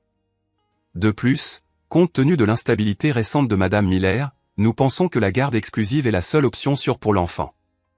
Nous rejetons cela entièrement, a grogné Monsieur Henderson, sa voix graveleuse. Madame Miller a élevé cet enfant pendant que votre client était occupé à travailler dans des chambres d'hôtel de Chicago. Preston a ri. Il s'est adossé à sa chaise, faisant tourner un stylo. Tu veux vraiment faire ça, Meredith? Tu veux faire traîner ça? Regarde-toi. Tu portes un manteau d'il y a 3 saisons. Tu as vendu le collier de ta grand-mère juste pour payer ce vieil homme. Tu es pathétique. Preston, ai-je dit, ma voix tremblante mais ferme. Je me fiche de l'argent. Tu peux garder les voitures. Tu peux garder les actions. Donne-moi juste la garde partagée. Laisse-moi être une mère pour Ruby. Preston a arrêté de faire tourner le stylo. Il s'est penché en avant, ses yeux morts et froids. Non. Pourquoi, ai-je plaidé? C'est ma fille. Parce que tu es une mauvaise influence, a dit Preston. Tu es faible. Tu es émotive. Ruby doit être façonnée pour le succès. Et franchement, Meredith, je déménage. Mon souffle s'est coupé. Déménager? Déménager où? Preston a souri narquoisement. Zurich, Suisse. Mon cabinet me mute, et comme j'aurai la garde exclusive, Ruby vient avec moi. Nous partons le jour après le jugement du procès. Tu ne peux pas faire ça. Je me suis levé, renversant ma chaise. Tu ne peux pas l'emmener dans un autre pays. Je ne la verrai jamais. Vous pourrez lui rendre visite, a dit Vance d'un ton dédaigneux. Une fois par an, sous surveillance. Si vous pouvez vous payer le billet d'avion, ce qui, soyons honnêtes, vous ne pourrez pas, c'est un enlèvement, ai-je crié. C'est une stratégie juridique. A chuchoté Preston assez fort pour que je l'entende. Et tu n'as aucun moyen de l'arrêter. Signe les papiers, Meredith. Si tu signes maintenant, je te donnerai assez d'argent pour louer un appartement décent. Si tu te bats contre moi au tribunal la semaine prochaine, je te laisserai sans abri, et Ruby grandira en Europe en oubliant qu'elle a eu une mère nommée Meredith. Je l'ai regardé. J'ai regardé l'homme avec qui j'avais partagé un lit pendant 15 ans. J'ai réalisé qu'il ne restait plus aucune humanité en lui. C'était une machine alimentée par la cupidité et l'ego. Monsieur Henderson a posé une main sur mon bras. Asseyez-vous, Meredith. Je ne signerai pas, ai-je dit, fixant directement les yeux de Preston. Je préférerais vivre dans une boîte en carton plutôt que de te vendre ma fille. Preston, regardant sa Rolex. Comme tu voudras. On se voit au tribunal. Assure-toi de porter quelque chose de bien. Je détesterais que tu aies l'air pauvre et folle aux nouvelles. Il s'est levé et est sorti. Vance l'a suivi. Je me suis effondré sur la chaise. La Suisse, Monsieur Henderson. Peut-il vraiment faire ça s'il obtient la garde exclusive? Oui, a dit Henderson sombrement. Il a l'argent pour accélérer les passeports. Il a les documents de mutation. C'est une raison valable pour déménager. Donc si je perds le procès la semaine prochaine, je la perds pour toujours. Alors nous devons nous assurer que vous ne perdiez pas, a dit Henderson. Mais pour la première fois, j'ai vu le doute dans ses yeux. Je suis sorti de cette pièce avec l'impression de porter le poids du monde. La Suisse. C'était une condamnation à mort pour ma maternité. J'avais 7 jours. 7 jours pour empêcher un millionnaire, un avocat puissant et une psychologue corrompue de voler ma vie. La salle d'audience était glaciale. Je ne sais pas si c'était la température ou simplement la terreur pure qui parcourait mes veines, mais je ne pouvais pas arrêter de frissonner. Le premier jour de l'affaire Miller contre Miller a commencé par un coup d'éclat, ou plutôt un massacre. La salle était étonnamment pleine. Preston était une figure importante du monde financier local, et l'idée d'un divorce scandaleux avait attiré des curieux. J'ai vu certaines des femmes avec qui je jouais au tennis, des femmes qui avaient cessé de répondre à mes appels il y a des mois. Elles chuchotaient derrière leurs mains, regardant ma simple robe noire et mes yeux fatigués. Monsieur Vance, l'avocat de Preston, s'est levé. Il ressemblait à un requin en costume, élégant et dangereux. Votre honneur, a commencé Vance, sa voix retentissante. Nous sommes ici aujourd'hui pour sauver un enfant. Pour sauver Ruby Miller d'un environnement toxique créé par une mère qui a perdu le contact avec la réalité. Il n'a pas perdu de temps. Il a appelé son premier témoin, notre femme de ménage, Maria. J'ai halté. Maria était avec nous depuis 5 ans. Je la traitais comme de la famille. Je lui donnais des primes de ma propre allocation. Maria s'est assise à la barre, refusant de me regarder. Maria, a demandé Vance doucement. Décrivez l'état de la maison des Miller au cours des 6 derniers mois. C'était en désordre, a marmonné Maria, regardant ses genoux. Madame Miller a arrêté de nettoyer. Il y avait de la vaisselle partout. Le linge s'empilait. Elle restait au lit jusqu'à midi. Objection, a craqué Henderson. Contexte. Madame Miller avait une grippe sévère pendant cette période. Rejeté, a dit le juge en prenant des notes. Le témoin décrit ce qu'elle a vu. Et est-ce que Madame Miller a déjà oublié d'aller chercher l'enfant à l'école, a demandé Vance. Une fois, a chuchoté Maria. Le mois dernier. J'étais aux urgences, elle chuchotait frénétiquement à Henderson. J'avais une migraine si forte que je ne pouvais pas voir. J'ai appelé l'école. Chut, a sifflé Henderson. Laissez-les parler. Ensuite est venu l'expert comptable judiciaire engagé par Preston. Il a affiché des graphiques sur un écran. Comme vous pouvez le voir, votre honneur, les habitudes de dépenses de Madame Miller sont erratiques. Des milliers d'euros retirés en espèces. Pas de reçu. Cela suggère soit une dépendance au jeu, soit un problème caché de toxicomanie. Ma mâchoire est tombée. C'étaient les retraits en espèces que Preston m'avait forcé à faire parce qu'il avait coupé mes cartes. Il m'avait dit d'utiliser des espèces pour les courses, mais pour le juge, cela ressemblait juste à des chiffres sur un écran. Des chiffres qui me dépeignaient comme irresponsable et secrète. Preston était assis à la table du demandeur, son visage un masque de préoccupation attristé. Il secouait la tête tristement chaque fois qu'un nouveau fait était révélé, comme pour dire « Voyez ce que j'ai dû endurer ». Au moment de la pause déjeuner, je me sentais mise à nu. Ils avaient transformé ma maladie en paresse. Ils avaient transformé mon abus financier en dépendance.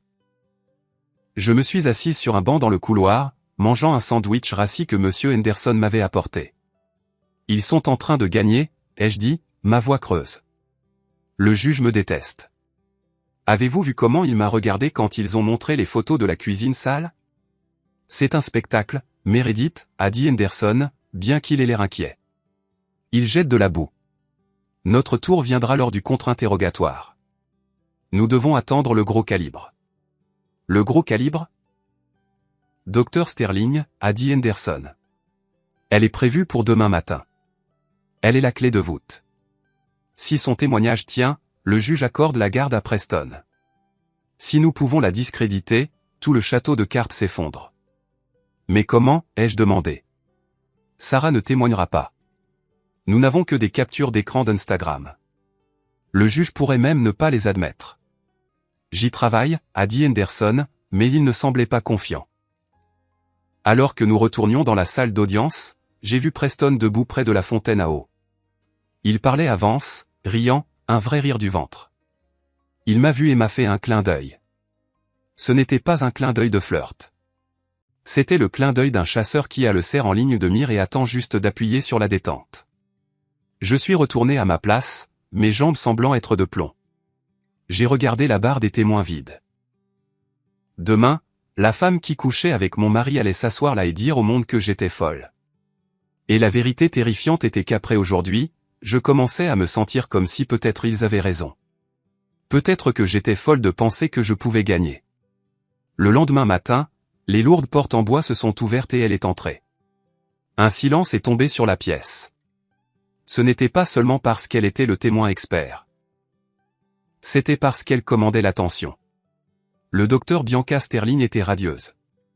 Elle portait un tailleur-jupe crayon de couleur crème qui avait l'air professionnel mais indéniablement cher. Ses cheveux étaient tirés en arrière dans un chignon lisse et brillant. Elle portait un portefeuille en cuir avec l'air d'une femme qui tenait les 10 commandements à l'intérieur. J'ai arrêté de respirer. C'était elle, la femme du couloir, la femme des photos Instagram. Mais la voir ici, dans cette cour de justice, jurant sur une Bible de dire la vérité, m'a glacé le sang. Elle a pris la parole. Elle a ajusté le microphone avec une main manucurée. À son poignet, le bracelet en diamant de Tiffany S. Celui payé avec l'argent des études de Ruby. Dr Sterling, a commencé Vance, sa voix dégoulinant de respect. Veuillez énoncer vos qualifications pour le tribunal.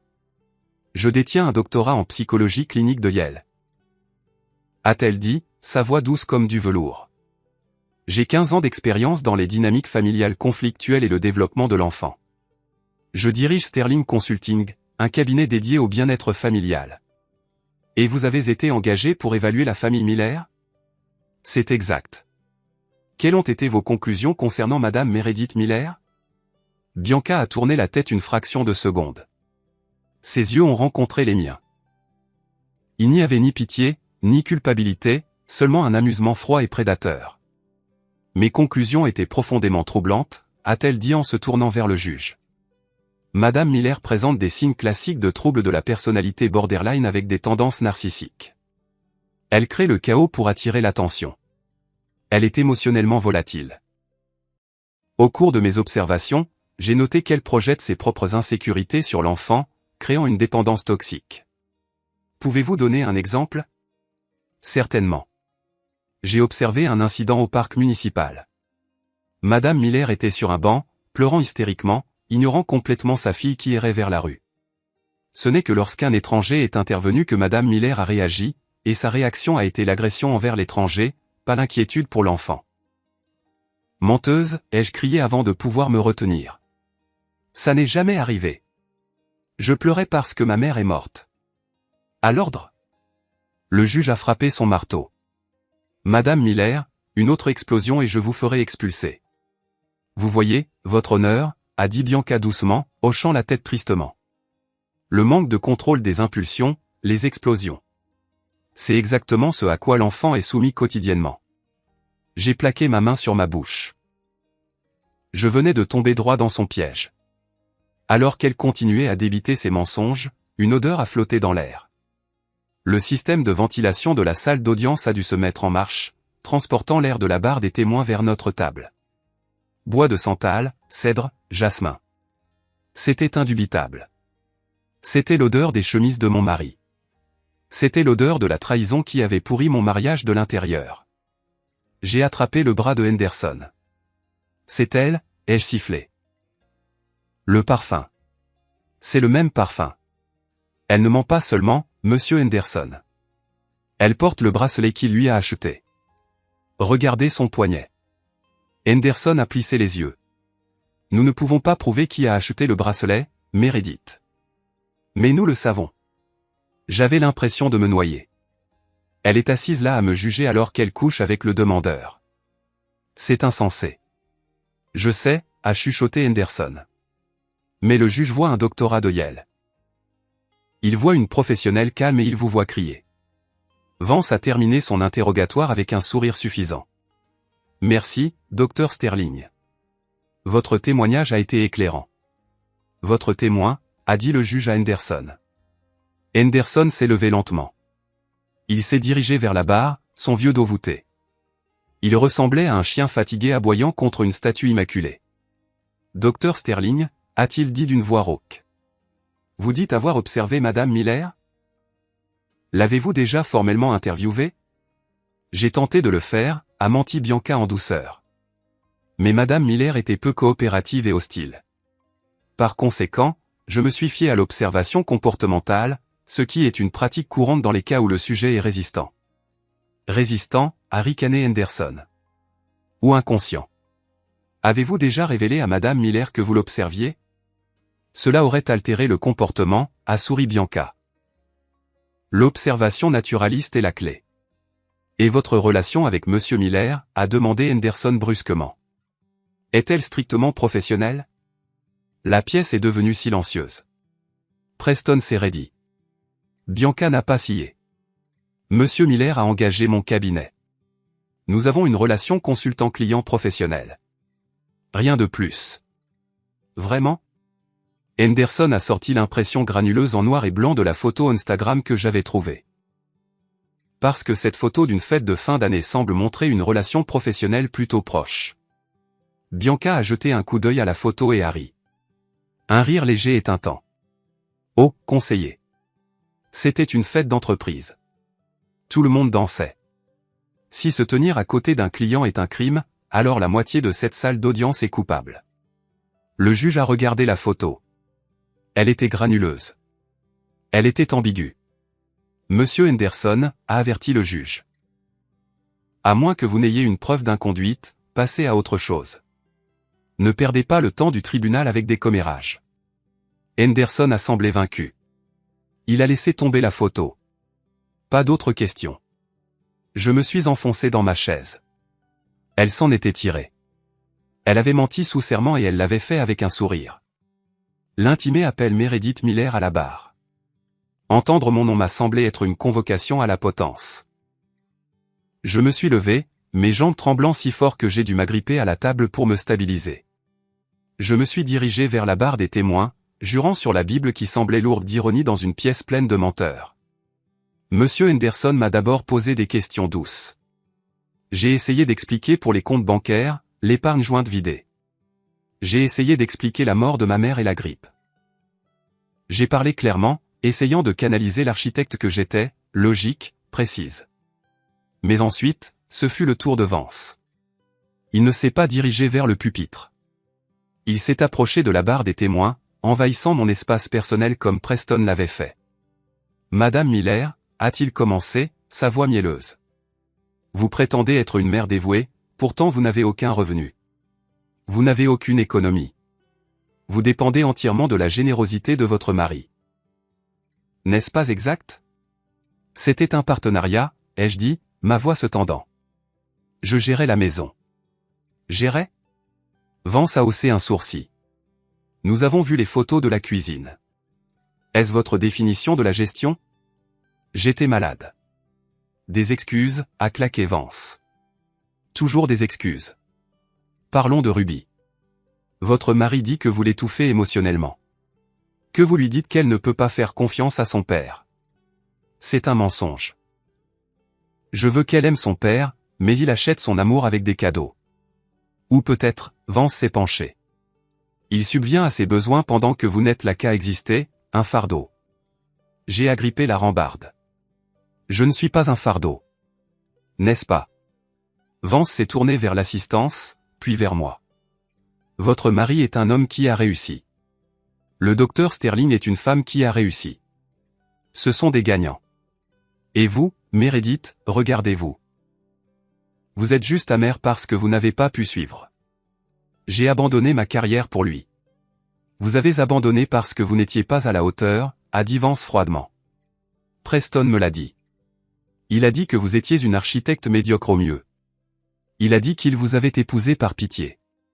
C'était un mensonge. Je savais que c'était un mensonge. J'étais première de ma classe. Mais entendre que Preston s'était moqué de moi, de son avocat, de Bianca, de tout le monde, ça a brisé quelque chose en moi. Ce n'est pas vrai, ai-je élevé la voix. Et maintenant, a continué Vance, m'ignorant. Vous voulez entraîner Ruby avec vous. Vous voulez la rendre médiocre aussi. Vous voulez la garder dans cette petite ville, dans une petite vie, au lieu de la laisser aller à Zurich où elle pourra s'épanouir. Elle a 7 ans, ai-je crié. Elle a besoin de sa mère. Elle a besoin d'une mère stable, a répondu Ben en criant, son visage à quelques centimètres du mien. Pas d'une femme qui crie. Pas d'une femme qui s'effondre. Regardez ça. Il a claqué une grande photographie sur la rambarde devant moi. C'était moi dans ma chambre. Mes cheveux étaient en bataille. Mes yeux étaient gonflés et ma bouche était ouverte dans un cri d'angoisse pure. Elle avait été prise la nuit où Preston m'a dit qu'il partait. La nuit où il m'a poussé. La nuit où j'ai cru que ma vie était finie. Je n'étais pas folle. J'avais le cœur brisé. Mais sur cette photo, figée dans le temps, je ressemblais à un monstre. Est-ce le visage d'une femme saine d'esprit, a hurlé Vance à la salle d'audience. Est-ce le visage que vous voulez pour Border votre enfant? Il l'a prise après m'avoir poussé, ai-je gémi en me levant. Il m'a provoqué. Il a souri pendant que je pleurais. C'est lui le monstre. Vous ne voyez donc pas? Il vole ma vie. Je pointais Preston du doigt. Ma main tremblait violemment. Je pleurais, des sanglots laids et haletants. Votre honneur. Vance s'est tourné vers le juge, écartant les bras. Je n'ai plus rien à ajouter. Le témoin a parfaitement prouvé le diagnostic du docteur Sterling. Volatile, hystérique, inapte. Je me suis figé. J'ai regardé le juge. Il ne regardait pas la photo. Il me regardait. Et dans ses yeux, j'ai vu de la pitié et du mépris. J'ai regardé Preston. Il se couvrait la bouche avec sa main, regardant le sol. On aurait dit qu'il avait honte de moi, mais je savais. Je savais qu'il cachait un sourire. À l'ordre, a dit le juge calmement. Témoin, asseyez-vous. Calmez-vous. Je me suis rassise sur la chaise. Le combat m'a quitté. J'avais fait exactement ce qu'il voulait. J'avais crié. J'avais pleuré. Je leur avais donné raison. L'audience est ajournée jusqu'à demain matin pour les plaidoiries finales et la sentence, a dit le juge.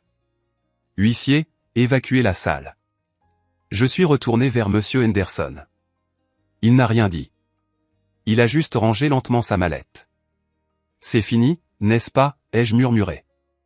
Nous avons besoin d'un miracle, Meredith, a-t-il dit doucement. Un véritable miracle. Cette nuit-là, la maison ressemblait à un mausolée. Preston n'était pas rentré. Il était probablement en train de célébrer sa victoire avec Bianca. Je suis entré dans la chambre de Ruby.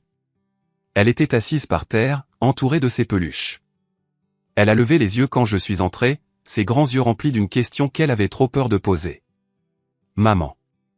Et, bébé. Je me suis assise à côté d'elle. J'ai essayé de sourire, mais je savais que ça n'atteignait pas mes yeux. On va au tribunal demain, a-t-elle demandé. Moi, oui. Ai-je dit en lui caressant les cheveux. Toi, tu vas à l'école. Tati Sarah viendra te chercher après. Est-ce que papa va gagner? La question flottait dans l'air. Je ne pouvais pas lui mentir. Je ne lui avais jamais menti. Je ne sais pas, Ruby. Papa. Papa a beaucoup d'avocats.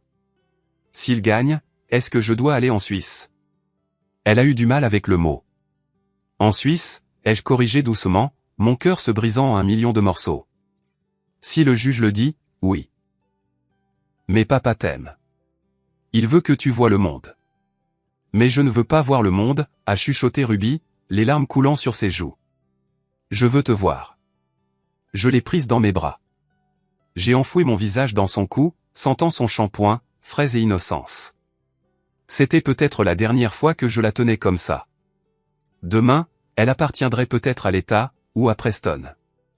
Demain, je serai peut-être la mère aux visites supervisées. Écoute-moi, Ruby. Ai-je dit férocement, en me reculant pour la regarder. Quoi qu'il arrive demain, où que tu ailles, tu es la meilleure chose qui me soit jamais arrivée. Tu es intelligente, tu es gentille, et tu es forte. Tu m'entends? Tu es tellement plus forte que tu ne le penses. Ruby a reniflé. Elle a regardé son sac à dos posé près de la porte. Je sais, maman, a-t-elle dit. Sa voix semblait étrange. Déterminée. Les adultes pensent que les enfants ne savent rien. Mais on sait. Que veux-tu dire? Elle n'a pas répondu. Elle a juste rampé jusqu'à son sac à dos et a vérifié la poche avant. J'ai vu le coin de la tablette cassée dépasser. Ruby, pourquoi apportes-tu ce vieux truc à l'école? L'écran est en éclat de verre. Tu pourrais te couper. Il est scotché, a-t-elle dit. Et j'en ai besoin pour le montre et raconte. Le montre et raconte n'est pas avant vendredi. C'est pour un projet spécial, a-t-elle dit évasivement. J'étais trop épuisé pour discuter. Si s'accrocher à un jouet cassé lui apportait du réconfort, je la laissais faire. Je l'ai bordée. Je suis resté là jusqu'à ce qu'elle s'endorme, regardant sa poitrine se soulever et s'abaisser. J'ai mémorisé la courbe de ses cils. J'ai mémorisé la façon dont sa main se recroquevillait sous son menton. Je suis allé dans ma chambre, mais je n'ai pas dormi.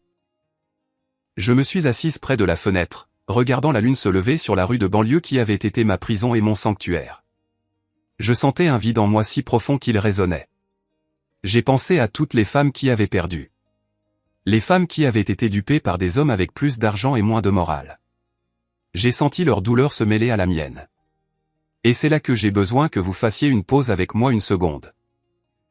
Mon cœur avait l'impression d'être serré par une main géante dans cette pièce sombre. Je sais que quelque part, vous écoutez ceci et peut-être que vous connaissez cette douleur. Peut-être que vous vous êtes sentie impuissante. Si vous êtes toujours là avec moi à écouter mon histoire, s'il vous plaît, aidez-moi en aimant cette vidéo et en commentant le chiffre ainsi dessous. Cela me dit que vous êtes incroyable et cela me dit que je ne suis pas seul dans ce voyage. Votre soutien est le fil invisible qui me tient en ce moment. S'il vous plaît, commentez un pour que je puisse vous voir.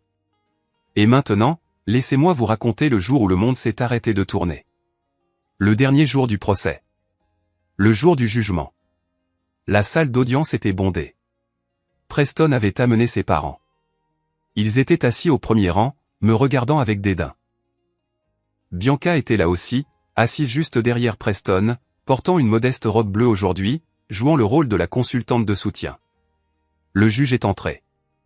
Nous nous sommes tous levés. « Asseyez-vous » a-t-il dit. Il n'avait pas l'air heureux. Il a brassé ses papiers. J'ai examiné les preuves. J'ai examiné le témoignage du témoin expert, le docteur Sterling. J'ai examiné les dossiers financiers. Il a enlevé ses lunettes et s'est frotté l'arête du nez. C'est une affaire difficile. Cependant, le devoir principal du tribunal est la sécurité et la stabilité de l'enfant mineur. Les preuves présentées concernant la volatilité émotionnelle de Madame Miller sont convaincantes. Mon cœur s'est arrêté. Il allait le faire. De plus, a poursuivi le juge, Monsieur Miller a présenté un plan de relocalisation viable qui offre à l'enfant des avantages éducatifs importants en Europe.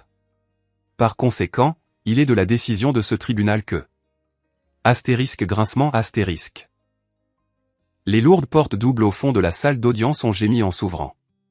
C'était un son fort et discordant dans la pièce silencieuse. Tout le monde s'est retourné. Un huissier se tenait là, l'air confus, et se faufilant sous son bras se trouvait une petite silhouette dans un manteau bouffant rose. Ruby.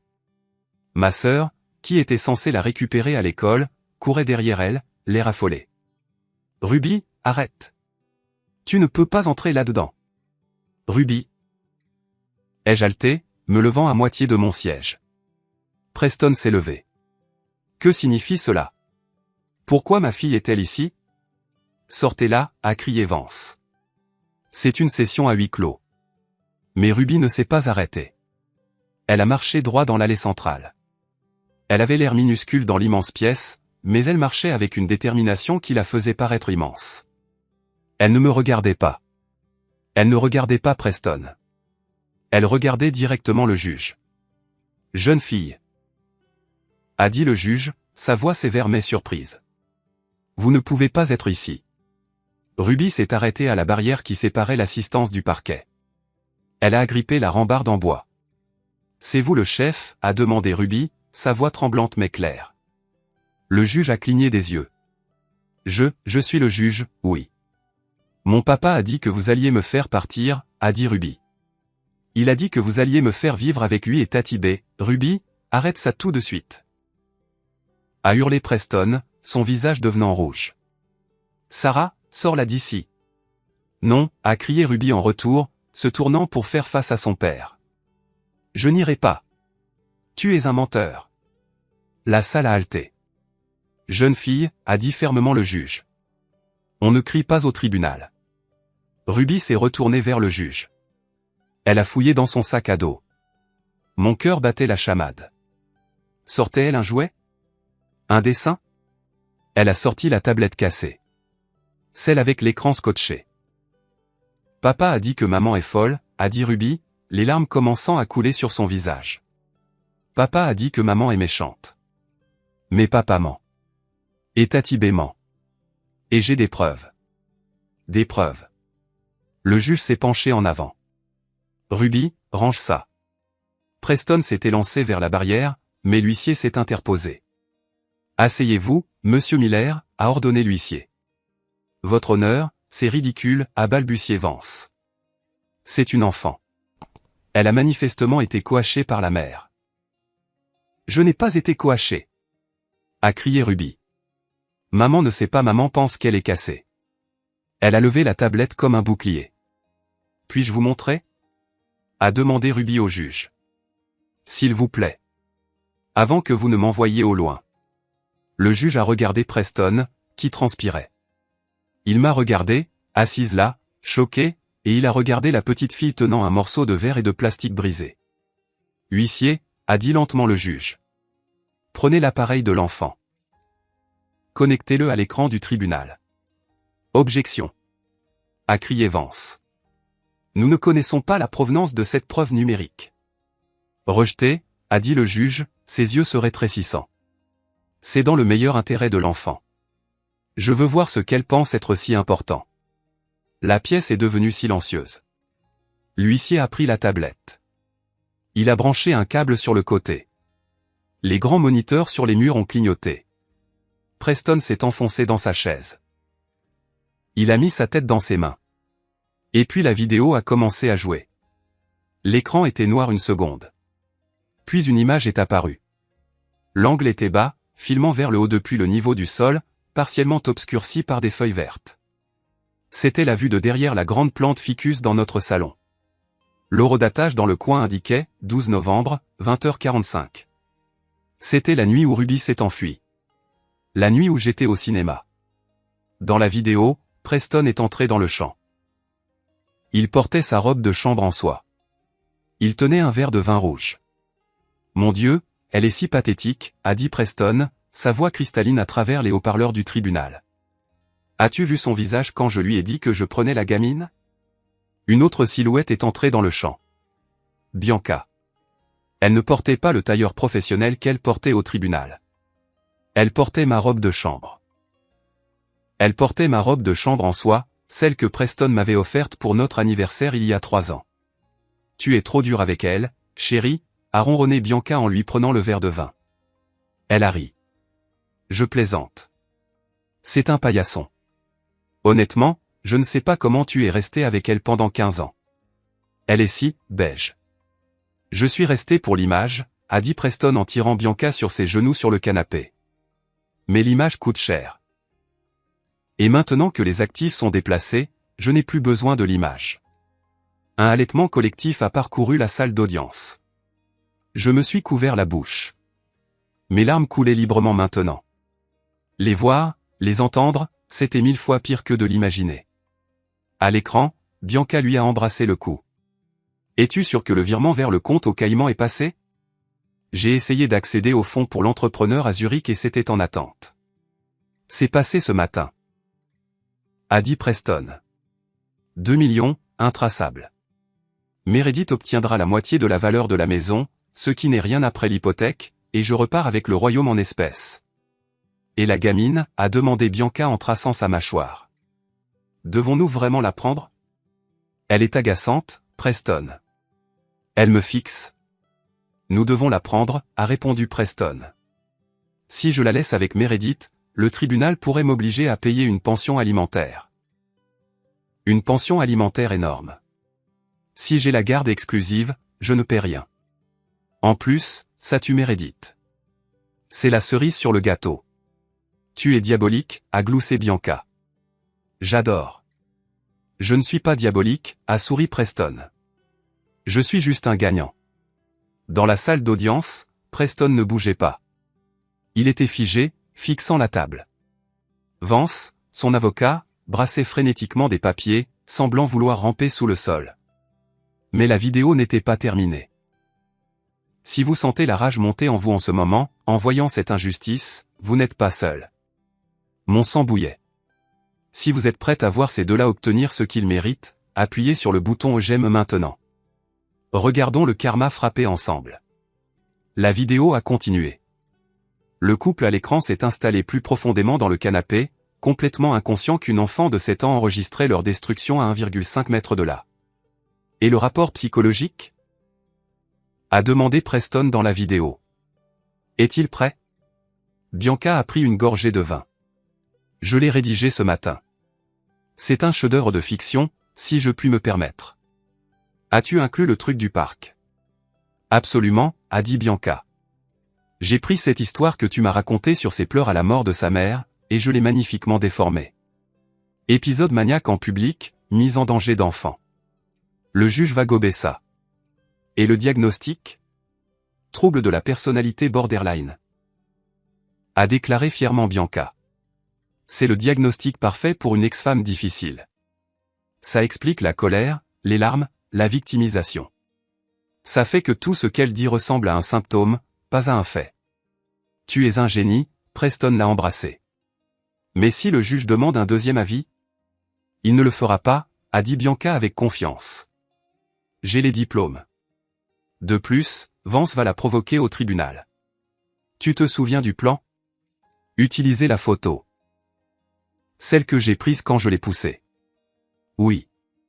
Vance la lui montrera. Il la traitera de folle. Elle criera. Elle pleurera. Et boum. Diagnostic confirmé. Elle prouvera qu'elle est instable juste devant l'huissier. Mon Dieu, j'adore quand tu parles comme ça, Harry Preston. La vidéo s'est terminée sur le bruit de verre qui trinque. L'écran est devenu noir. Pendant 3 secondes, il y a eu un silence absolu dans la salle d'audience. Personne ne respirait. Personne ne bougeait. Le poids de la vérité flottait dans l'air, lourd et suffocant. Preston Miller venait d'avouer la fraude, le vol, le parjure et la conspiration. Bianca Sterling avait avoué avoir falsifié des dossiers médicaux et commis un parjure. Puis le chaos a éclaté. Tu m'as piégé, a crié Preston en se levant et en pointant Bianca du doigt. C'est toi qui as écrit le rapport. C'était ton idée. Moi, a hurlé Bianca, sa façade posée se brisant instantanément. C'est toi qui m'as dit qu'elle était folle. Tu m'as dit de l'écrire. Tu m'as payé. Asseyez-vous.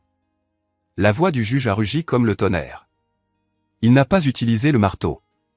Il s'est levé, son visage rouge d'une fureur que je n'avais jamais vue chez un être humain. Huissier. Le juge a pointé un doigt tremblant vers les portes. Verrouillez les portes. Personne ne quitte cette pièce. Personne. L'huissier s'est déplacé rapidement, se tenant devant les portes doubles. 2 policiers qui étaient postés dans le couloir sont entrés. Le juge a regardé Preston et Bianca. Ses yeux brûlaient. En 30 ans sur le banc, a dit le juge, sa voix tremblant de rage. J'ai vu des menteurs. J'ai vu des voleurs. Mais je n'ai jamais vu une parodie aussi calculée et malveillante de ce tribunal. Il s'est tourné vers Vance. Conseiller, étiez-vous au courant de cela? Vance s'est levé, les mains levées en signe de reddition. Votre honneur, je n'en avais aucune idée. Je me fiais aux témoins experts. Je me retire immédiatement comme conseil. Sage décision, a craché le juge. Parce que vous aurez de la chance si vous n'êtes pas radié pour négligence. Il a tourné son regard vers Bianca Sterling. Elle se recroquevillait sur son siège, serrant ses perles. Docteur Sterling, vous vous êtes tenu dans mon tribunal sous serment et avez présenté un diagnostic médical fabriqué pour priver une mère de son enfant. A balbutié Bianca. C'était une évaluation théorique. C'était un parjure. Le juge a frappé la main sur le bureau. C'était de la maltraitance d'enfant. Et vous, monsieur Miller, vous avez admis avoir caché des actifs. Vous avez admis avoir provoqué votre femme pour la piéger. Le juge a regardé Ruby, qui se tenait toujours à la barrière, l'air effrayé mais courageuse. Son expression s'est adoucie instantanément. Jeune fille, a-t-il dit doucement. Merci. Vous êtes la personne la plus courageuse dans cette pièce. Il a regardé les officiers. Officiers, mettez monsieur Miller et mademoiselle Sterling en garde à vue immédiatement. Les chefs d'accusation incluent parjure, complot en vue de commettre une fraude et outrage au tribunal. Et appelez le procureur. Je veux que des accusations de fraude financière soient ajoutées à la liste avant midi. La scène qui a suivi était digne d'un film, mais la satisfaction que j'ai ressentie était très réelle. 2 officiers se sont dirigés vers la table du demandeur. Preston a essayé de reculer. Attendez, attendez, a-t-il balbutié, son arrogance complètement disparue, remplacée par le gémissement pathétique d'un tyran qui a finalement reçu un coup en retour. C'était juste des paroles en l'air. Des paroles de vin. Vous ne pouvez pas m'arrêter pour une vidéo. Je peux et je le ferai, a dit froidement le juge. Vous avez avoué avoir caché 2 millions d'euros aux îles Caïmans pour éviter une répartition équitable. C'est un crime, monsieur Miller. L'officier a saisi les poignets de Preston. Les mains derrière le dos. Clic, clic. Le son des menottes se refermant était la plus douce musique que j'ai jamais entendue. Preston m'a regardé. Ses yeux étaient grands, suppliants. Meredith, Meredith, dis-leur. Dis-leur que je suis un bon père. Pense à Ruby. Je me suis levé. Je l'ai regardé droit dans les yeux. Un bon père ne vole pas l'avenir de sa fille pour acheter une Porsche, ai-je dit doucement. Et un bon mari ne manipule pas sa femme pour lui faire croire qu'elle est folle. Ils l'ont emmenée. Puis ce fut le tour de Bianca. Elle ne suppliait pas. Elle criait. C'est une erreur. Savez-vous qui je suis? J'ai un doctorat de Yale. Vous n'aurez plus de licence d'ici demain, a fait remarquer sèchement le juge. Preston m'a forcé à le faire, a-t-elle hurlé alors que l'officier la menottait. Il m'a promis le mariage. Il m'a promis l'argent. On dirait qu'il vous a menti aussi, ai-je dit alors qu'elle était conduite devant moi. Elle m'a lancé un regard furieux, son mascara coulant, son chignon parfait se défaisant. Elle ressemblait exactement à la femme hystérique qu'elle avait essayé de me dépeindre. Les portes de la salle d'audience se sont ouvertes et l'assistance a éclaté en chuchotements et en halètements alors que le Golden Boy de la finance locale et sa maîtresse étaient emmenés sous les huées. Le juge a frappé son marteau pour rétablir l'ordre. Nous n'avons pas terminé, a-t-il dit. Nous avons toujours la question du jugement de divorce. Il m'a regardé. Madame Miller, je vous dois des excuses. Le tribunal vous doit des excuses. Nous avons échoué à vous protéger de ce prédateur. Merci, votre honneur, ai-je murmuré en serrant la main de monsieur Henderson. Henderson rayonnait, semblant 10 ans plus jeune. Sur la base des preuves présentées, a déclaré le juge, je prononce un jugement sommaire. Le juge n'a même pas eu besoin de regarder ses notes. Il a parlé avec son cœur et avec la loi. Premièrement, a-t-il dit en levant un doigt. J'accorde à Meredith Miller un divorce immédiat pour adultère et cruauté extrême. Deuxièmement, la garde légale et physique exclusive de Ruby Miller est accordée à la mère. Les droits de visite de monsieur Miller sont suspendus indéfiniment en attendant une évaluation psychologique complète, une vraie, et la conclusion de son procès pénal. J'ai laissé échapper un sanglot de soulagement. Ruby a franchi la barrière et a sauté dans mes bras. J'ai enfoui mon visage dans son manteau bouffant. Elle était à moi. Elle était en sécurité. Pas de Suisse. Pas de Bianca. Troisièmement, a poursuivi le juge. J'ordonne un gel immédiat de tous les actifs détenus par Preston Miller et Bianca Sterling, nationaux et internationaux. Le tribunal nommera un expert comptable judiciaire pour récupérer les fonds transférés aux îles Caïmans. Tous les fonds récupérés seront accordés à Madame Miller à titre de pension alimentaire réparatrice et de dommages-intérêts punitifs. Quatrièmement, le domicile conjugal est attribué à Madame Miller, libre de toute obligation hypothécaire qui sera satisfaite par les actifs restants de monsieur Miller. Et enfin, le juge a regardé Vance, qui essayait de disparaître. Monsieur Vance, vous vous présenterez au comité d'éthique du barreau avant 9 h demain. Si je découvre que vous saviez que ce rapport était faux, vous rejoindrez votre client dans une cellule. Oui, votre honneur, a murmuré Vance. L'audience est levée. Le marteau a frappé. Ça sonnait comme la liberté. Monsieur Henderson m'a serré dans ses bras. Nous l'avons fait, Meredith. Ou plutôt, elle l'a fait. Il a montré Ruby du doigt. J'ai regardé ma fille. Elle tenait sa tablette cassée comme un trophée. J'ai bien fait, maman, a-t-elle demandé. Tu as bien fait, bébé. Ai-je pleuré en l'embrassant sur le front. Tu nous as sauvés. Nous sommes sortis du palais de justice sous le soleil éclatant de l'hiver. L'air était froid, mais pour la première fois depuis des mois, je ne le sentais pas. J'avais chaud. Je me sentais légère. Preston et Bianca étaient déjà à l'arrière des voitures de police, entourés de gyrophares. Je ne les ai même pas regardés. Ils étaient mon passé. Ruby était mon avenir. 6 mois plus tard, l'odeur de pain grillé brûlé et de silence a disparu de ma vie. Maintenant, ma cuisine sent la vanille et la peinture fraîche. J'ai vendu la grande maison. Je ne pouvais plus y vivre. Trop de fantômes dans les couloirs. Avec l'argent du règlement, et oui, les experts comptables ont trouvé chaque centime que Preston a essayé de cacher, j'ai acheté une belle ferme ensoleillée avec un grand jardin. J'ai aussi rouvert mon studio de design. Meredith Miller Interior est officiellement ouvert. Ma première cliente, la femme du juge. Drôle comme la vie fonctionne. Ruby s'épanouit. Elle va dans une nouvelle école où elle a rejoint le club de robotique. Elle n'a pas beaucoup demandé de nouvelles de son père. Il attend actuellement son procès et risque de 10 à 15 ans pour fraude et parjure. Bianca a perdu sa licence et risque également la prison. Un après-midi, Ruby et moi peignons les murs de sa nouvelle chambre en un jaune vif et joyeux. « Maman ?» a dit Ruby en trempant son pinceau. « Je peux te demander quelque chose ?»« N'importe quoi, ma puce. » « Pourquoi as-tu pleuré ce jour-là au tribunal quand le méchant avocat t'a crié dessus ?» J'ai posé mon rouleau. Je me suis essuyé les mains sur un chiffon. Parce que j'avais peur, Ruby. Je pensais que personne ne me croyait. Ruby a hoché la tête pensivement. C'est pour ça que j'ai réparé la tablette. Tu sais, ai-je dit en m'asseyant à côté d'elle sur la bâche. Je ne comprends toujours pas comment tu as su les enregistrer ou pourquoi tu as gardé ça secret. Ruby a souri. C'était un sourire malicieux plein d'intelligence. Tu te souviens quand tu m'as acheté le kit de science? Celui sur l'observation? Oui. Il disait qu'un bon scientifique observe la nature sans la déranger. Si les animaux savent que tu les regardes, ils agissent différemment.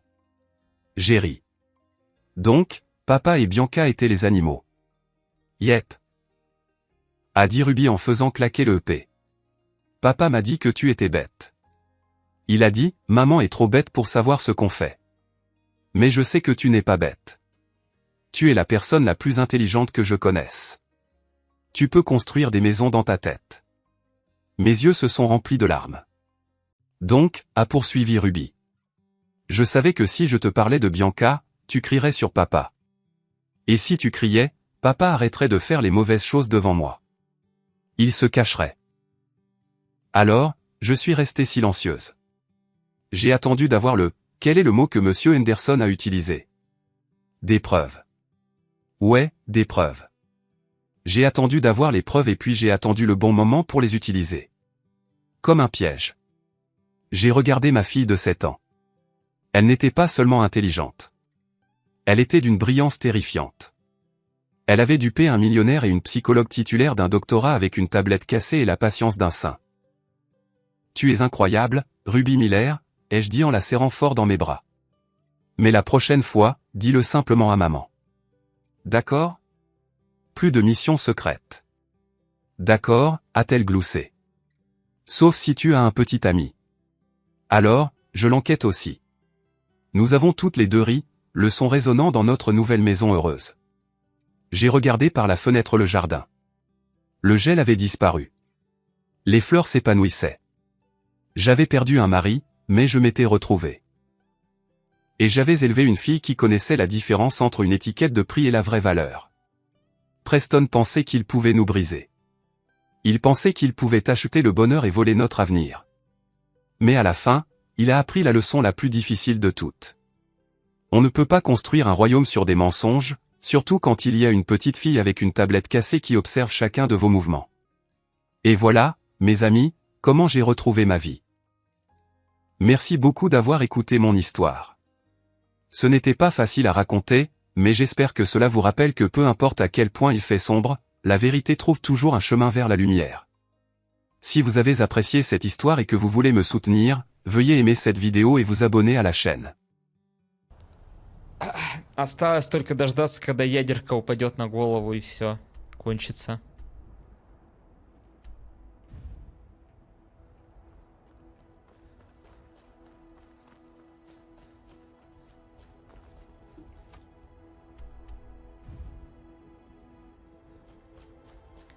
Так вот и живем.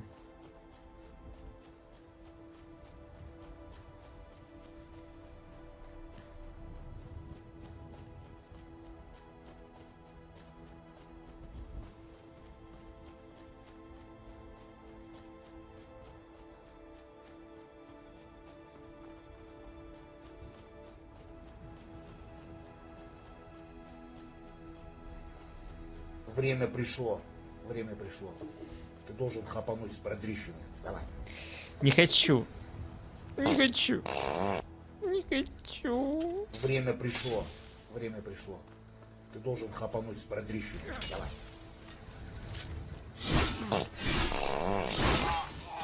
Время пришло. Время пришло. Ты должен хапануть с продрищины.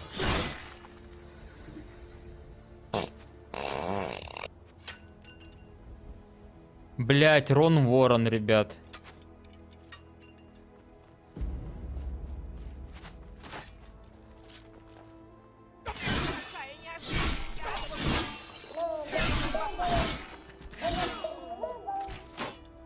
Помните этого братана? Я вот его отлично... О, во, уже бежит.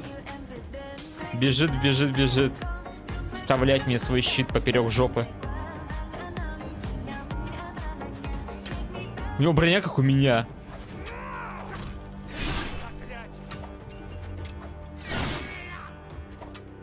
А я все, я научился играть в сборку, братан. Что делать будешь?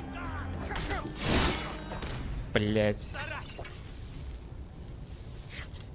Накаркал.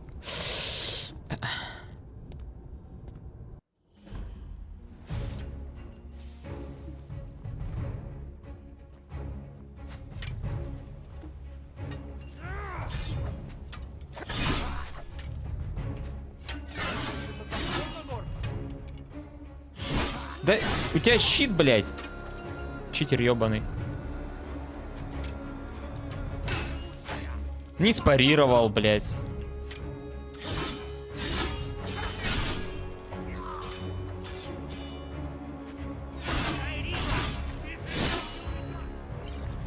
Ты, блядь, пьет фласку.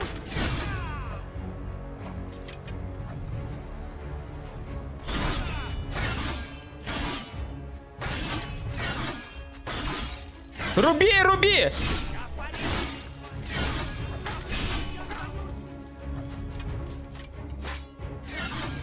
Вернулся, блядь.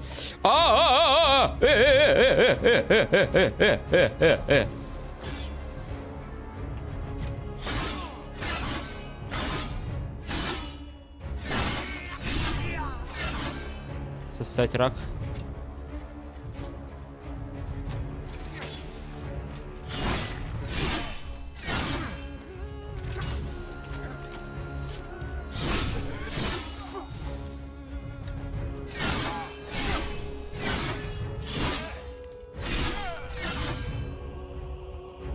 Летит.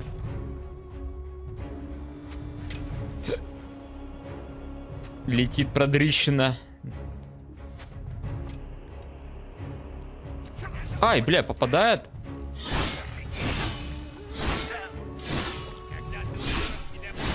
Да, все, все, все, сдуйся, блядь. Попуч. Все, я понял, как тут файтиться, короче. Ладно, про парирование забыли. Попытались, не получилось. Все, забыли. Нет парирования в этой игре. Но вот уклонения, увороты работают прям нихуево.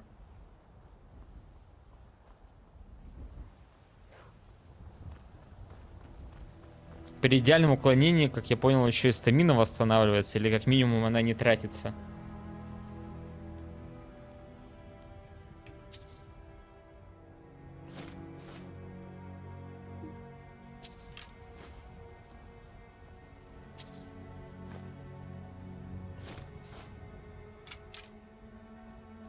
Стой, у тебя арбалет был? Арбалет, сюда давай, пригодится мне. Чувствую, пригодится мне арбалет.